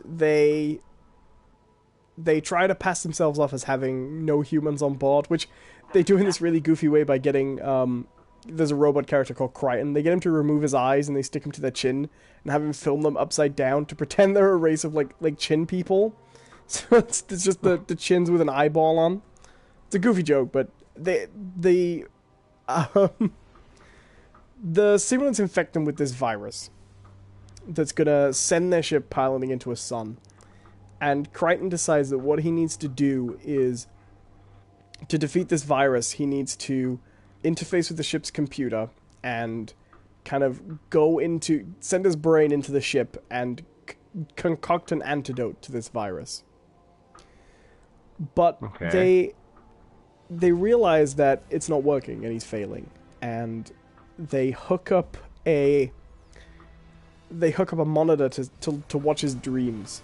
And they see that in his dreams, he's dreaming that he's an old-timey sheriff in a Wild West town, and the virus has taken the form of these 4 bandits who are coming to run him out of town, basically. Okay. So they hook up a virtual reality Western game that they own. They have a VR game, like a holodeck, you know, but it is like a physical VR set. They hook it up to the Western game and interface it with his dream, so they can go into his dream with all these characters, these skills from the video game, basically. You know, one of them gets as a knife thrower, the other's a hotshot gunslinger, and they take the characters from the game and load his memories like a VR game, in an attempt to go in and convince and boost his spirits to help him fight off this thing. And it's one of the funniest, and that's an interesting sci-fi plot, you know, done on a really cheap 90s TV budget, but it's an interesting sci-fi concept, and it's used to tell the stupidest jokes. Like, my favorite bit in that is, they have the full VR setup, so they've got like a headset and gloves and boots that they have to put on in the computer, right? And when they get in there, when it comes to confronting the bandits, by the time they get there, the VR system has reached the virus has reached the VR system, so they no longer have any of their special skills or their abilities or their immunity to pain or the ability to exit the system. So they have to try and pull off the locked-in VR equipment and the first character to get it off gets off the gloves. So in the VR game, he no longer has access to his hands or legs. so you just see him in this cowboy outfit. He goes, "Yeah, I got a glove off and a boot." And the other guy goes, "Yeah, now you're paralyzed on your right hand side." He's running around trying to get his helmet off with the other hand, while these bandits are beating the crap out of him. It's one of the funniest little sci-fi moments I've ever seen. It's really worth watching Red Dwarf occasionally for that. Sometimes it's just a dumb sitcom. Like, some of it is really just a dumb sitcom set on a spaceship. But when they come to moments like that, they occasionally just hit on something really special with Red Dwarf. I wish there were more sci-fi sitcoms. And then there's just stupid episodes like the one... There was an episode in one of the most recent seasons, because it just had a revival, which was basically about the main character's the last human being alive, right? He was in hypersleep for 3 million years and woken up just the last survivor with nobody with him but a computer and a hologram recreation of his old roommate, basically, his bunkmate, who he hates. Yeah. And the robot character Crichton's basically advising him to start looking outside his species for romantic companionship, because he's not going to find it. The human race are all gone. If he wants to be alone all his life, fine, but he might as well start looking outside the human race. So he starts dating one of the vending machines with AI on the ship. Oh, what? Hey, you know what? Oh, I've just been kicked off the thing. You got kicked off. I got kicked out of the team. I lost my server connection. Oh, what? So am I doing this by myself now? I am. Is the other person on the team still there with you? No. Yeah, it's just you, John. I guess he must have got kicked off as well. I imagine, I think probably something, a server issue. Everyone probably got... Everyone but you. You're just playing Destiny alone. The last guardian. It's what I've always wanted. I'll leave. But yeah, Red Dwarf, check it out. It's good fun. That's not just for you, that's people at home. It's a good show. Yeah. It's occasionally a terrible show, but it's also a good show. And the best shows are occasionally terrible shows, too. It has one of my favorite jokes in all sci-fi history. During season 6, they lost the ship, the Red Dwarf. Because Red Dwarf is a big spaceship, like, you know, one of those big city ships with only 4 people that live on it. In season 6, because everyone else is dead. In season 6, they lose it, and they're following it in a shuttle the whole episode. They're trying to catch up with it in one of the, like, the supply crafts. So the gag is they're always looking for supplies, they're always trying to catch up, you know? Right. And, there's an episode where they're in this... Should we start strikes again? Yeah, we can do that. They're all in this little cockpit, and and they get attacked by a machine, a little drone, and the ranking officer, who was second technician, which was the second lowest rank on the ship, but everyone else is dead, and sees himself now as the captain. He says, "All right, go to blue alert." And this guy said, "What? Why? We're all here. We're all alerted. We're all in the cockpit." He goes, "I just want everyone to know this is a blue alert situation." So they flick a switch, and a little blue sign on the wall saying alert just illuminates. And then later on, they lock weapons, and he says, "All right, step up to red alert." And Crichton says, "Sir, are you absolutely sure? It does mean changing the bulb."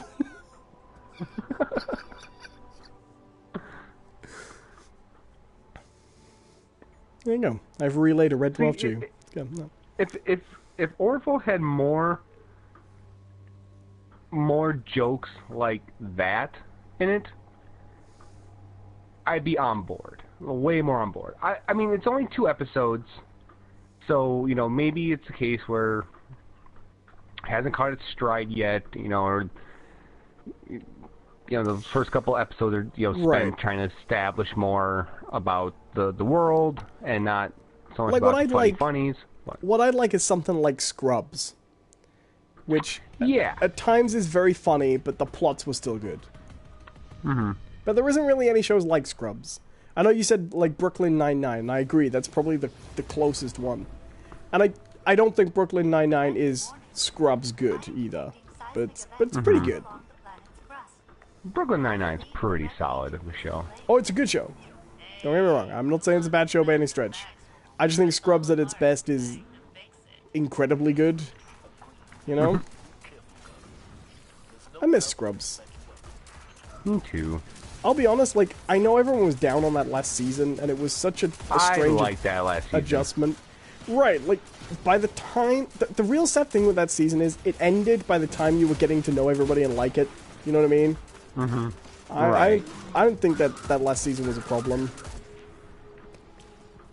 I think my only issue with it was that the main character, was it Lucy?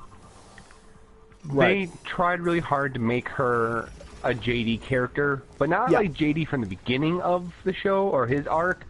JD at the end, where he was way more manic, way more of a caricature. Right. Because if you remember those the first few seasons of Scrubs, JD was actually a fairly relatable character who just fairly normal, just had this kind of overactive imagination. By the end, they really played up this whole idea of him not being much of a man, and the whole desperate for Dr. Cox's approval. But you could way also more get than away just, with like, that. a father figure. You could also get away with that because while they did exaggerate him, you also knew him. You had those other moments of him to flesh him up a little bit.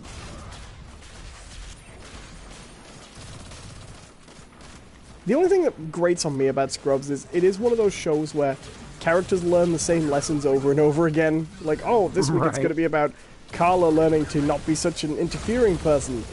Again. Like we did last week and the week before. But it's such a good show. I actually really like that one. It always really sticks in my mind because I'm someone who, like, little things that shouldn't annoy me, and I can really let them get to me when I shouldn't. That episode when he's got that perfect relationship, but it's driving him crazy that she doesn't laugh. She says, "That's so funny." Oh, yeah. And he makes her cry at the barbecue. He says to Turk, "It's strange, Turk. She's actually crying. She's not saying, 'That's so sad.'" Still horrible, but yeah. Yeah. So funny. It was just a gut-wrenching show at times. Oh, absolutely. The episode that will always get to me is the one where Cox quits for a little bit when he gives the people the rabies organs. Transplants. Yeah. What's great about that one is that episode itself is really good, and the episode follow-up afterwards when he comes to work drunk is phenomenal as well. Mm-hmm.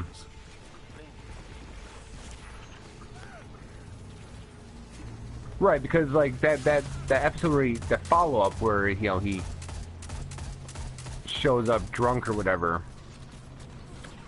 What it kind of does is that it reverses JD and his role because JD made similar mistakes. You know, he won't go to see him at first. Right. Mm-hmm. And Scrubs also has stuff like the running joke with the janitor. Jokes like that normally bug me. I don't normally like those sort of setups. The one in Scrubs is so ridiculous, and the lengths he goes to enact his vengeance upon him is so absurd. I don't know why, but it really works. My particular favorite is that one where he's got the permission slip from Elliot to sleep with Heather Graham's character. Right. And he says to the janitor, "I've got this piece of paper which will let me sleep with a beautiful woman. I just need a ride." And he's like, "Okay, come on, get in." And he just drives him to the middle of nowhere. He's like, "What are you doing?" "It's been 5 years. How come you don't get this yet?" I don't know why. 'Cause of all the janitor jokes and stuff, is by far like probably one of the like weakest, but it just got to me in the right way. Was knife wrench. Knife wrench. Yeah. I also like the one when he doesn't want to tell Elliot. I can't remember what it was he doesn't want to tell her, but he tells her instead that he's in a band. He's in a barbershop quartet. So he has to assemble and fake a barbershop quartet performance. Right. And he can't remember decide what they're called, so they're called Hibbleton. It always sticks in my mind that they were called Hibbleton.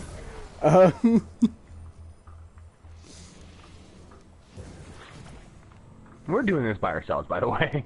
Yeah, I know. I'm not even doing that well. I'm busy talking about Scrubs. I'm reliving the Scrubs years. God, Scrubs is good. That's a show that is a show I would see come back with a different cast now, you know? Because nothing else gets to be Scrubs. Because Scrubs was just so Scrubs. Therefore, there's always going to be a place for it. Oh, we got a new person now, but he's far behind. It is so weird watching House, though, because they are the same character. House and Dr. Cox. It is literally... I love it how they actually made the joke about that. Right. It's like, oh, I love House. It's like they're watching our lives and copying it.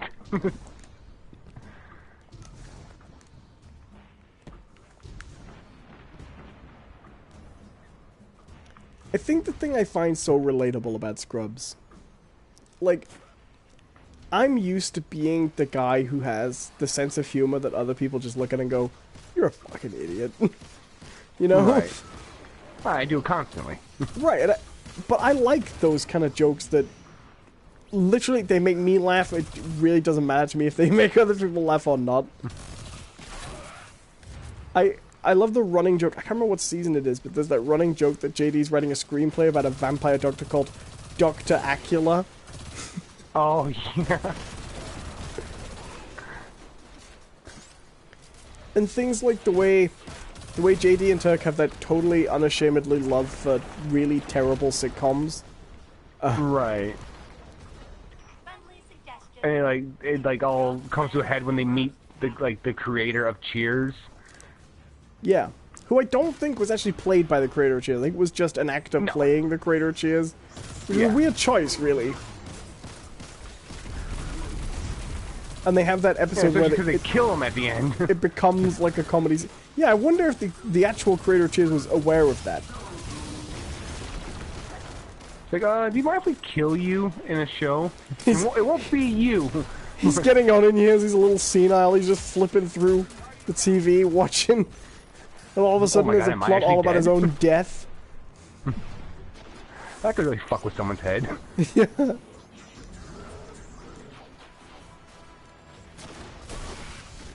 Funnily enough, I've really been enjoying Cheers. I've been watching it on season 4 now. That show is brutal at times as well. It can be, yeah. It was really interesting because the first season, it's pretty typical, like a will they, won't they. You know, he's a dumb jock who runs a bar, and he's got that interesting thing of he's a recovering alcoholic, but he runs a bar. You know, it's a good setup. And she's the kind of posh, prissy intellectual and thinks she's above him, and they have this will they, won't they. But what was so brave was, in season 2, to just acknowledge that they would make a terrible couple. And season 2 is just... It's one of the best seasons I think I've ever seen of a sitcom, because it's just about a gradual realization that these two people should not be together. And the way they break up, she slaps him in the face, and he slaps her back. Yeah. And she says, "You hit me." And he says, "No, I didn't." And she says, "Yes, you did." And he says, "But I didn't hit you as hard as I wanted to." And they're just staring at each other. And it's not played for laughs. Like, he's got the swallow before he says it, and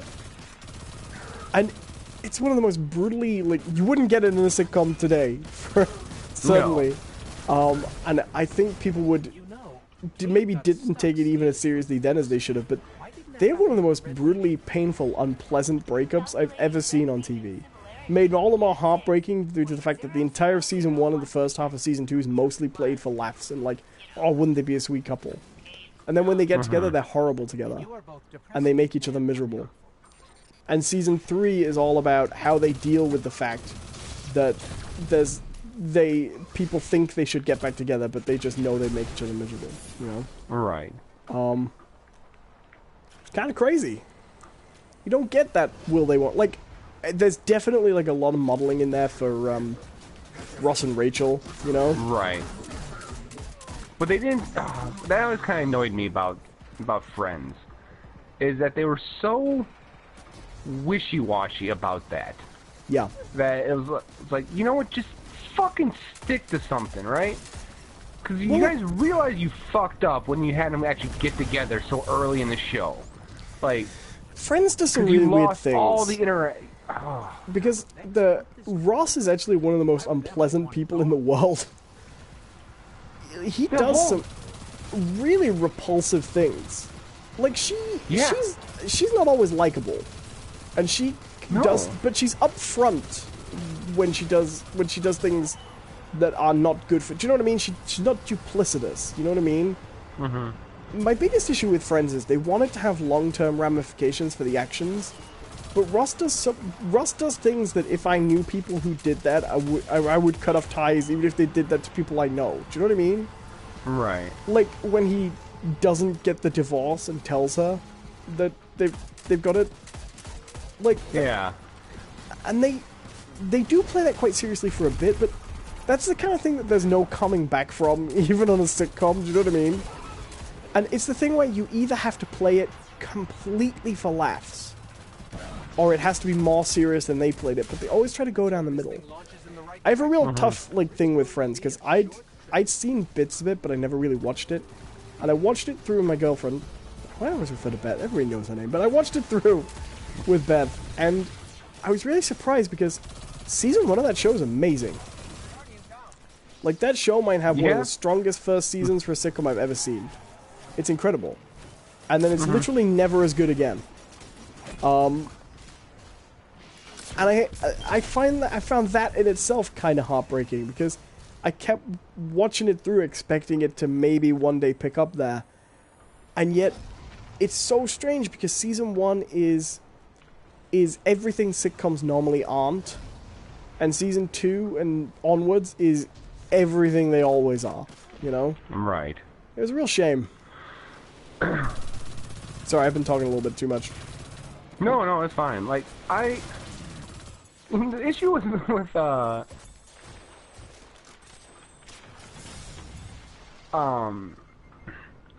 Friends is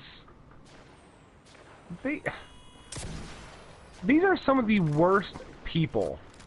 Like, and that's the thing, like Seinfeld did the same thing, where it was like, oh, these are just terrible people, and, you know, blah, blah, blah. But you weren't supposed to like them in Seinfeld. Right, you were supposed to realize that these were bad people, you know? Right, and often it was very funny. Yeah. Because of that.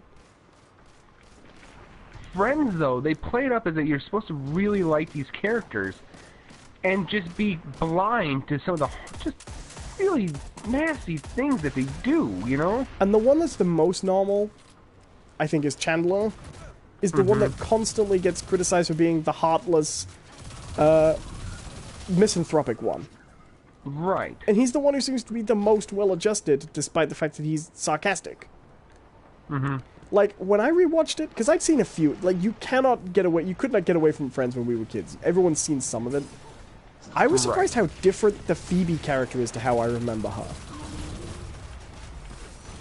Because the issue I had with Phoebe was she wasn't nice. And I don't just mean like they had this kind of tough girl thing for her, like, oh, she had to live on the streets, and I got that, but she was often like what really bugged me about Phoebe looking back was they always put her as this, oh, she's kind of a kook, right? She's kind of like a lovable kook. Phoebe's kookiness is often very mean-spirited. Yeah. Like, mean-spirited, selfish, and aggressive. Right. But then she'll often say the most cruel, insensitive, and mean things. But because her reasoning for it is goofy, it becomes a joke. And I was surprised how often that happened. How often she was just horrible. And like and I'm the same. I don't mind horrible characters in TV shows, but I want to sometimes think the TV show expects me to find them horrible. You know what I mean? Right. Yeah, I was very surprised. I'm trying to think. There's, well, I mean, like, holy shit. Like, I think one of the worst characters is Joey, right? Because he is, you know, he's supposed to be almost like the Phoebe counterpart. Because all the characters are kind of supposed to have these counterparts with each other. You know, Ross and Rachel,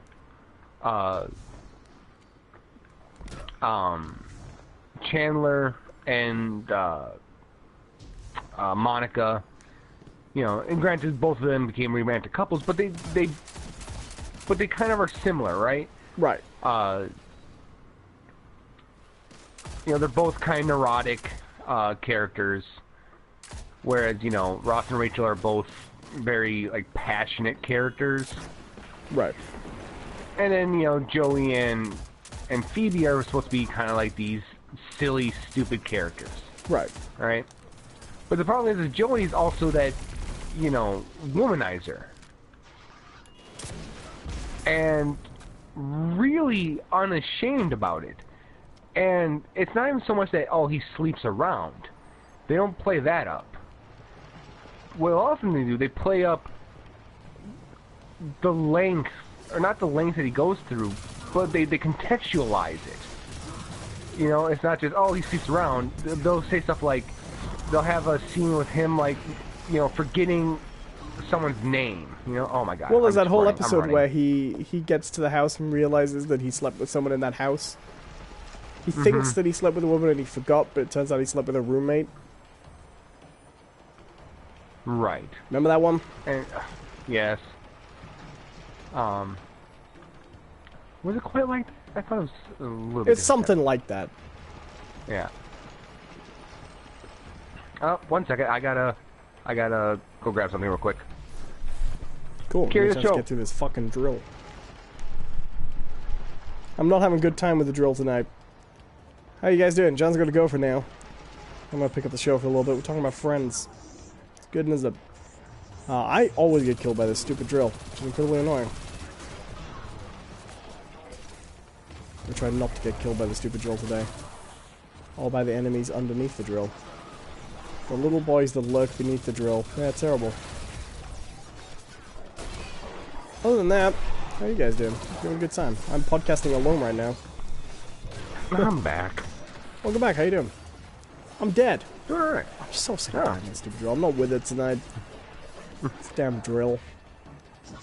Okay. Well, I made this safety so I can just carry us over.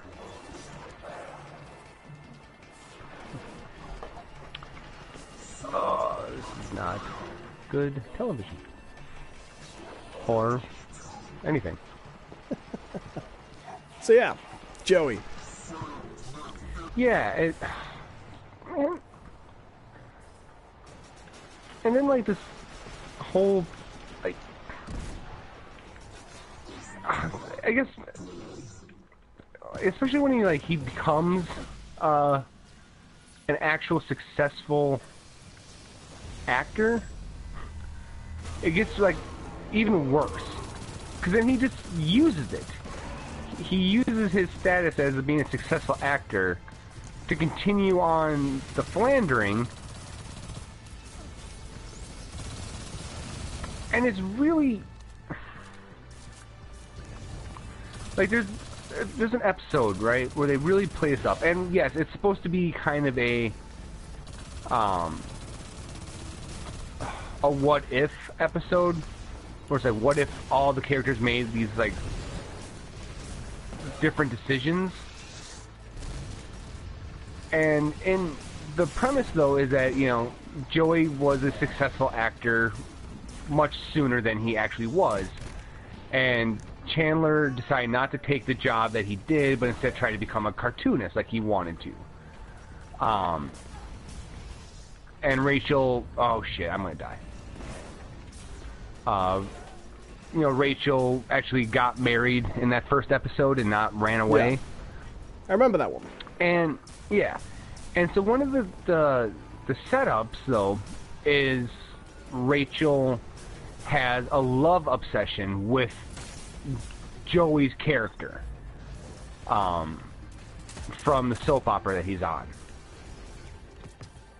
and he knows it. He knows that she's into it, and he kind of just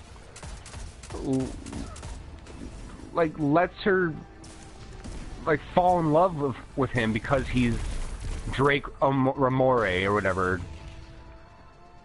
And, I don't know. There's something about that feels really skeezy to me when I watched it. Right.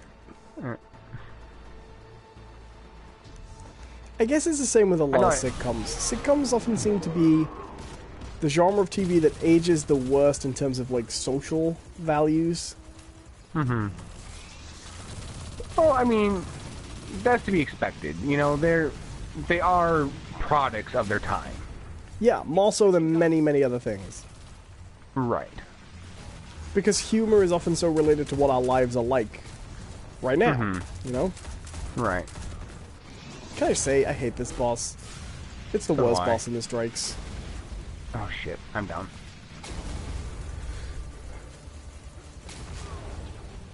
I've done it so many times, but I never remember what actually fighting the Pyramidion is like. I just remember it's like this, but with a hairdo. Yeah. It's about right.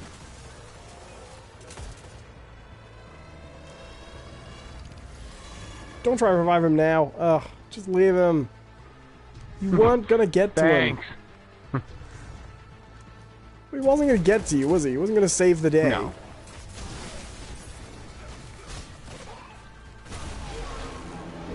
Yeah, now try and revive him. That's fine.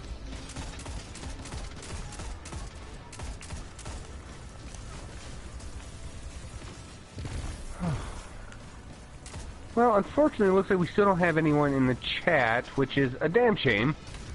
Yeah, it's a quiet day. YouTube's been Yeah, quiet lately so for everybody, I think. It happens, like I say, Yeah. notifications are kind of broken. So I think this will probably end up being our last one. Yeah, We've I'm been going for behind about that. 2 hours now. Give or take, right? About 2 hours. Yeah, seems good to me. I think that's about how long Yeah. we've been going. So we'll wrap up the strike. We'll probably head back to the tower and do the stuff that we do there, and we'll have final thoughts on shit. Alright, Jerry Springer. Oh, that was always the worst part of that show. Yeah, and there was so much bad to choose from.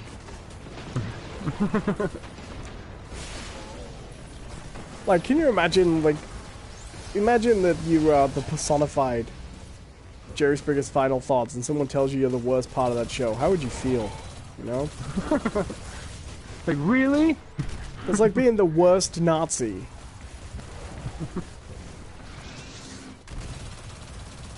I really dislike those shows. All those daytime talk shows. You say that like there are people out there that like them. There are! Why do you think they're still around? They're cheap. Clearly someone likes them.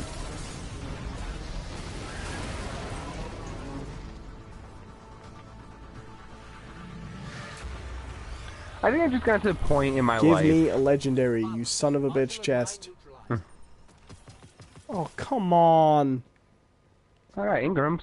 I got I got blue legendary gear. Ingram. Alright. Back to the tower. Failsafe, Back to the tower! what's your assessment of this incident?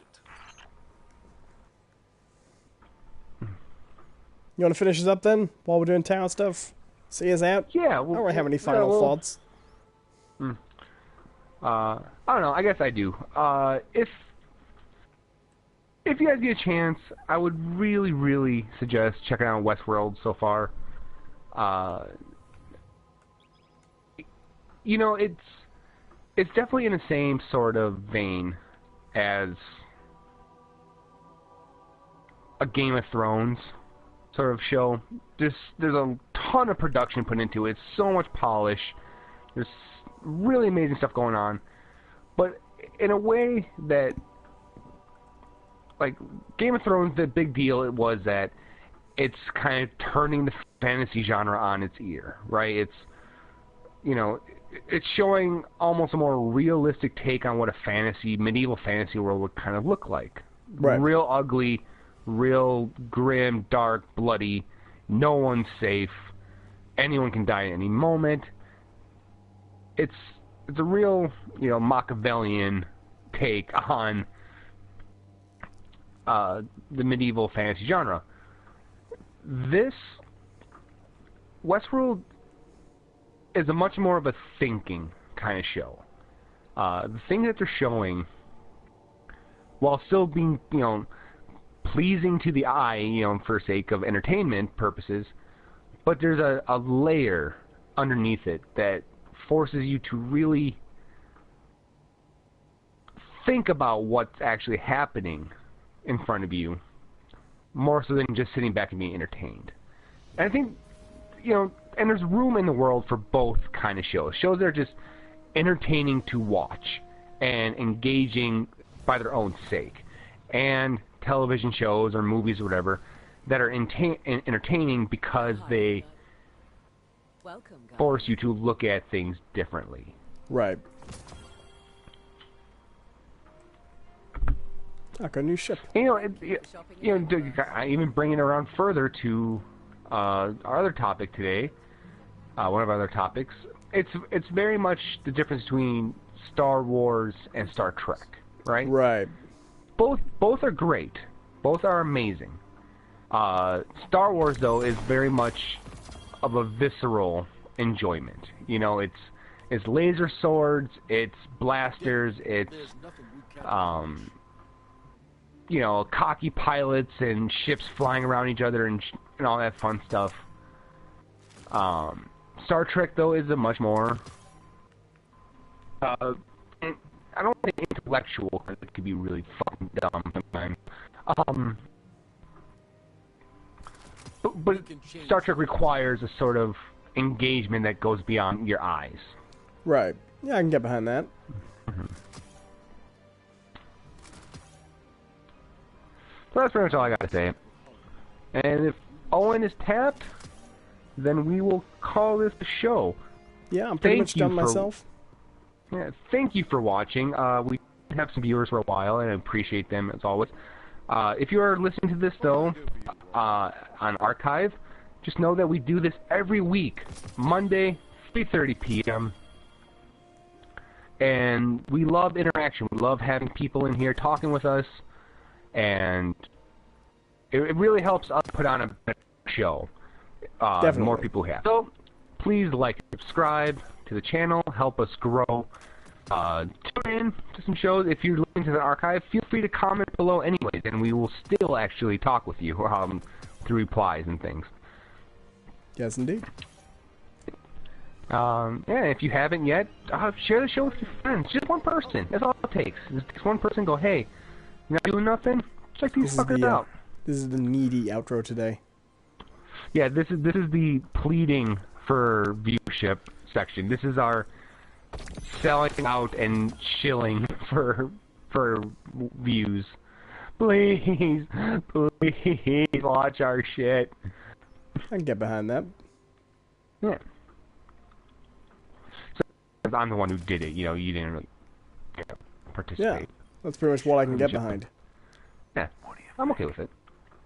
Good. That's what you're getting. All right. But thank you for watching. Where can they find you, Owen? You can go to my YouTube channel at youtube.com/Owen Adams. Awesome.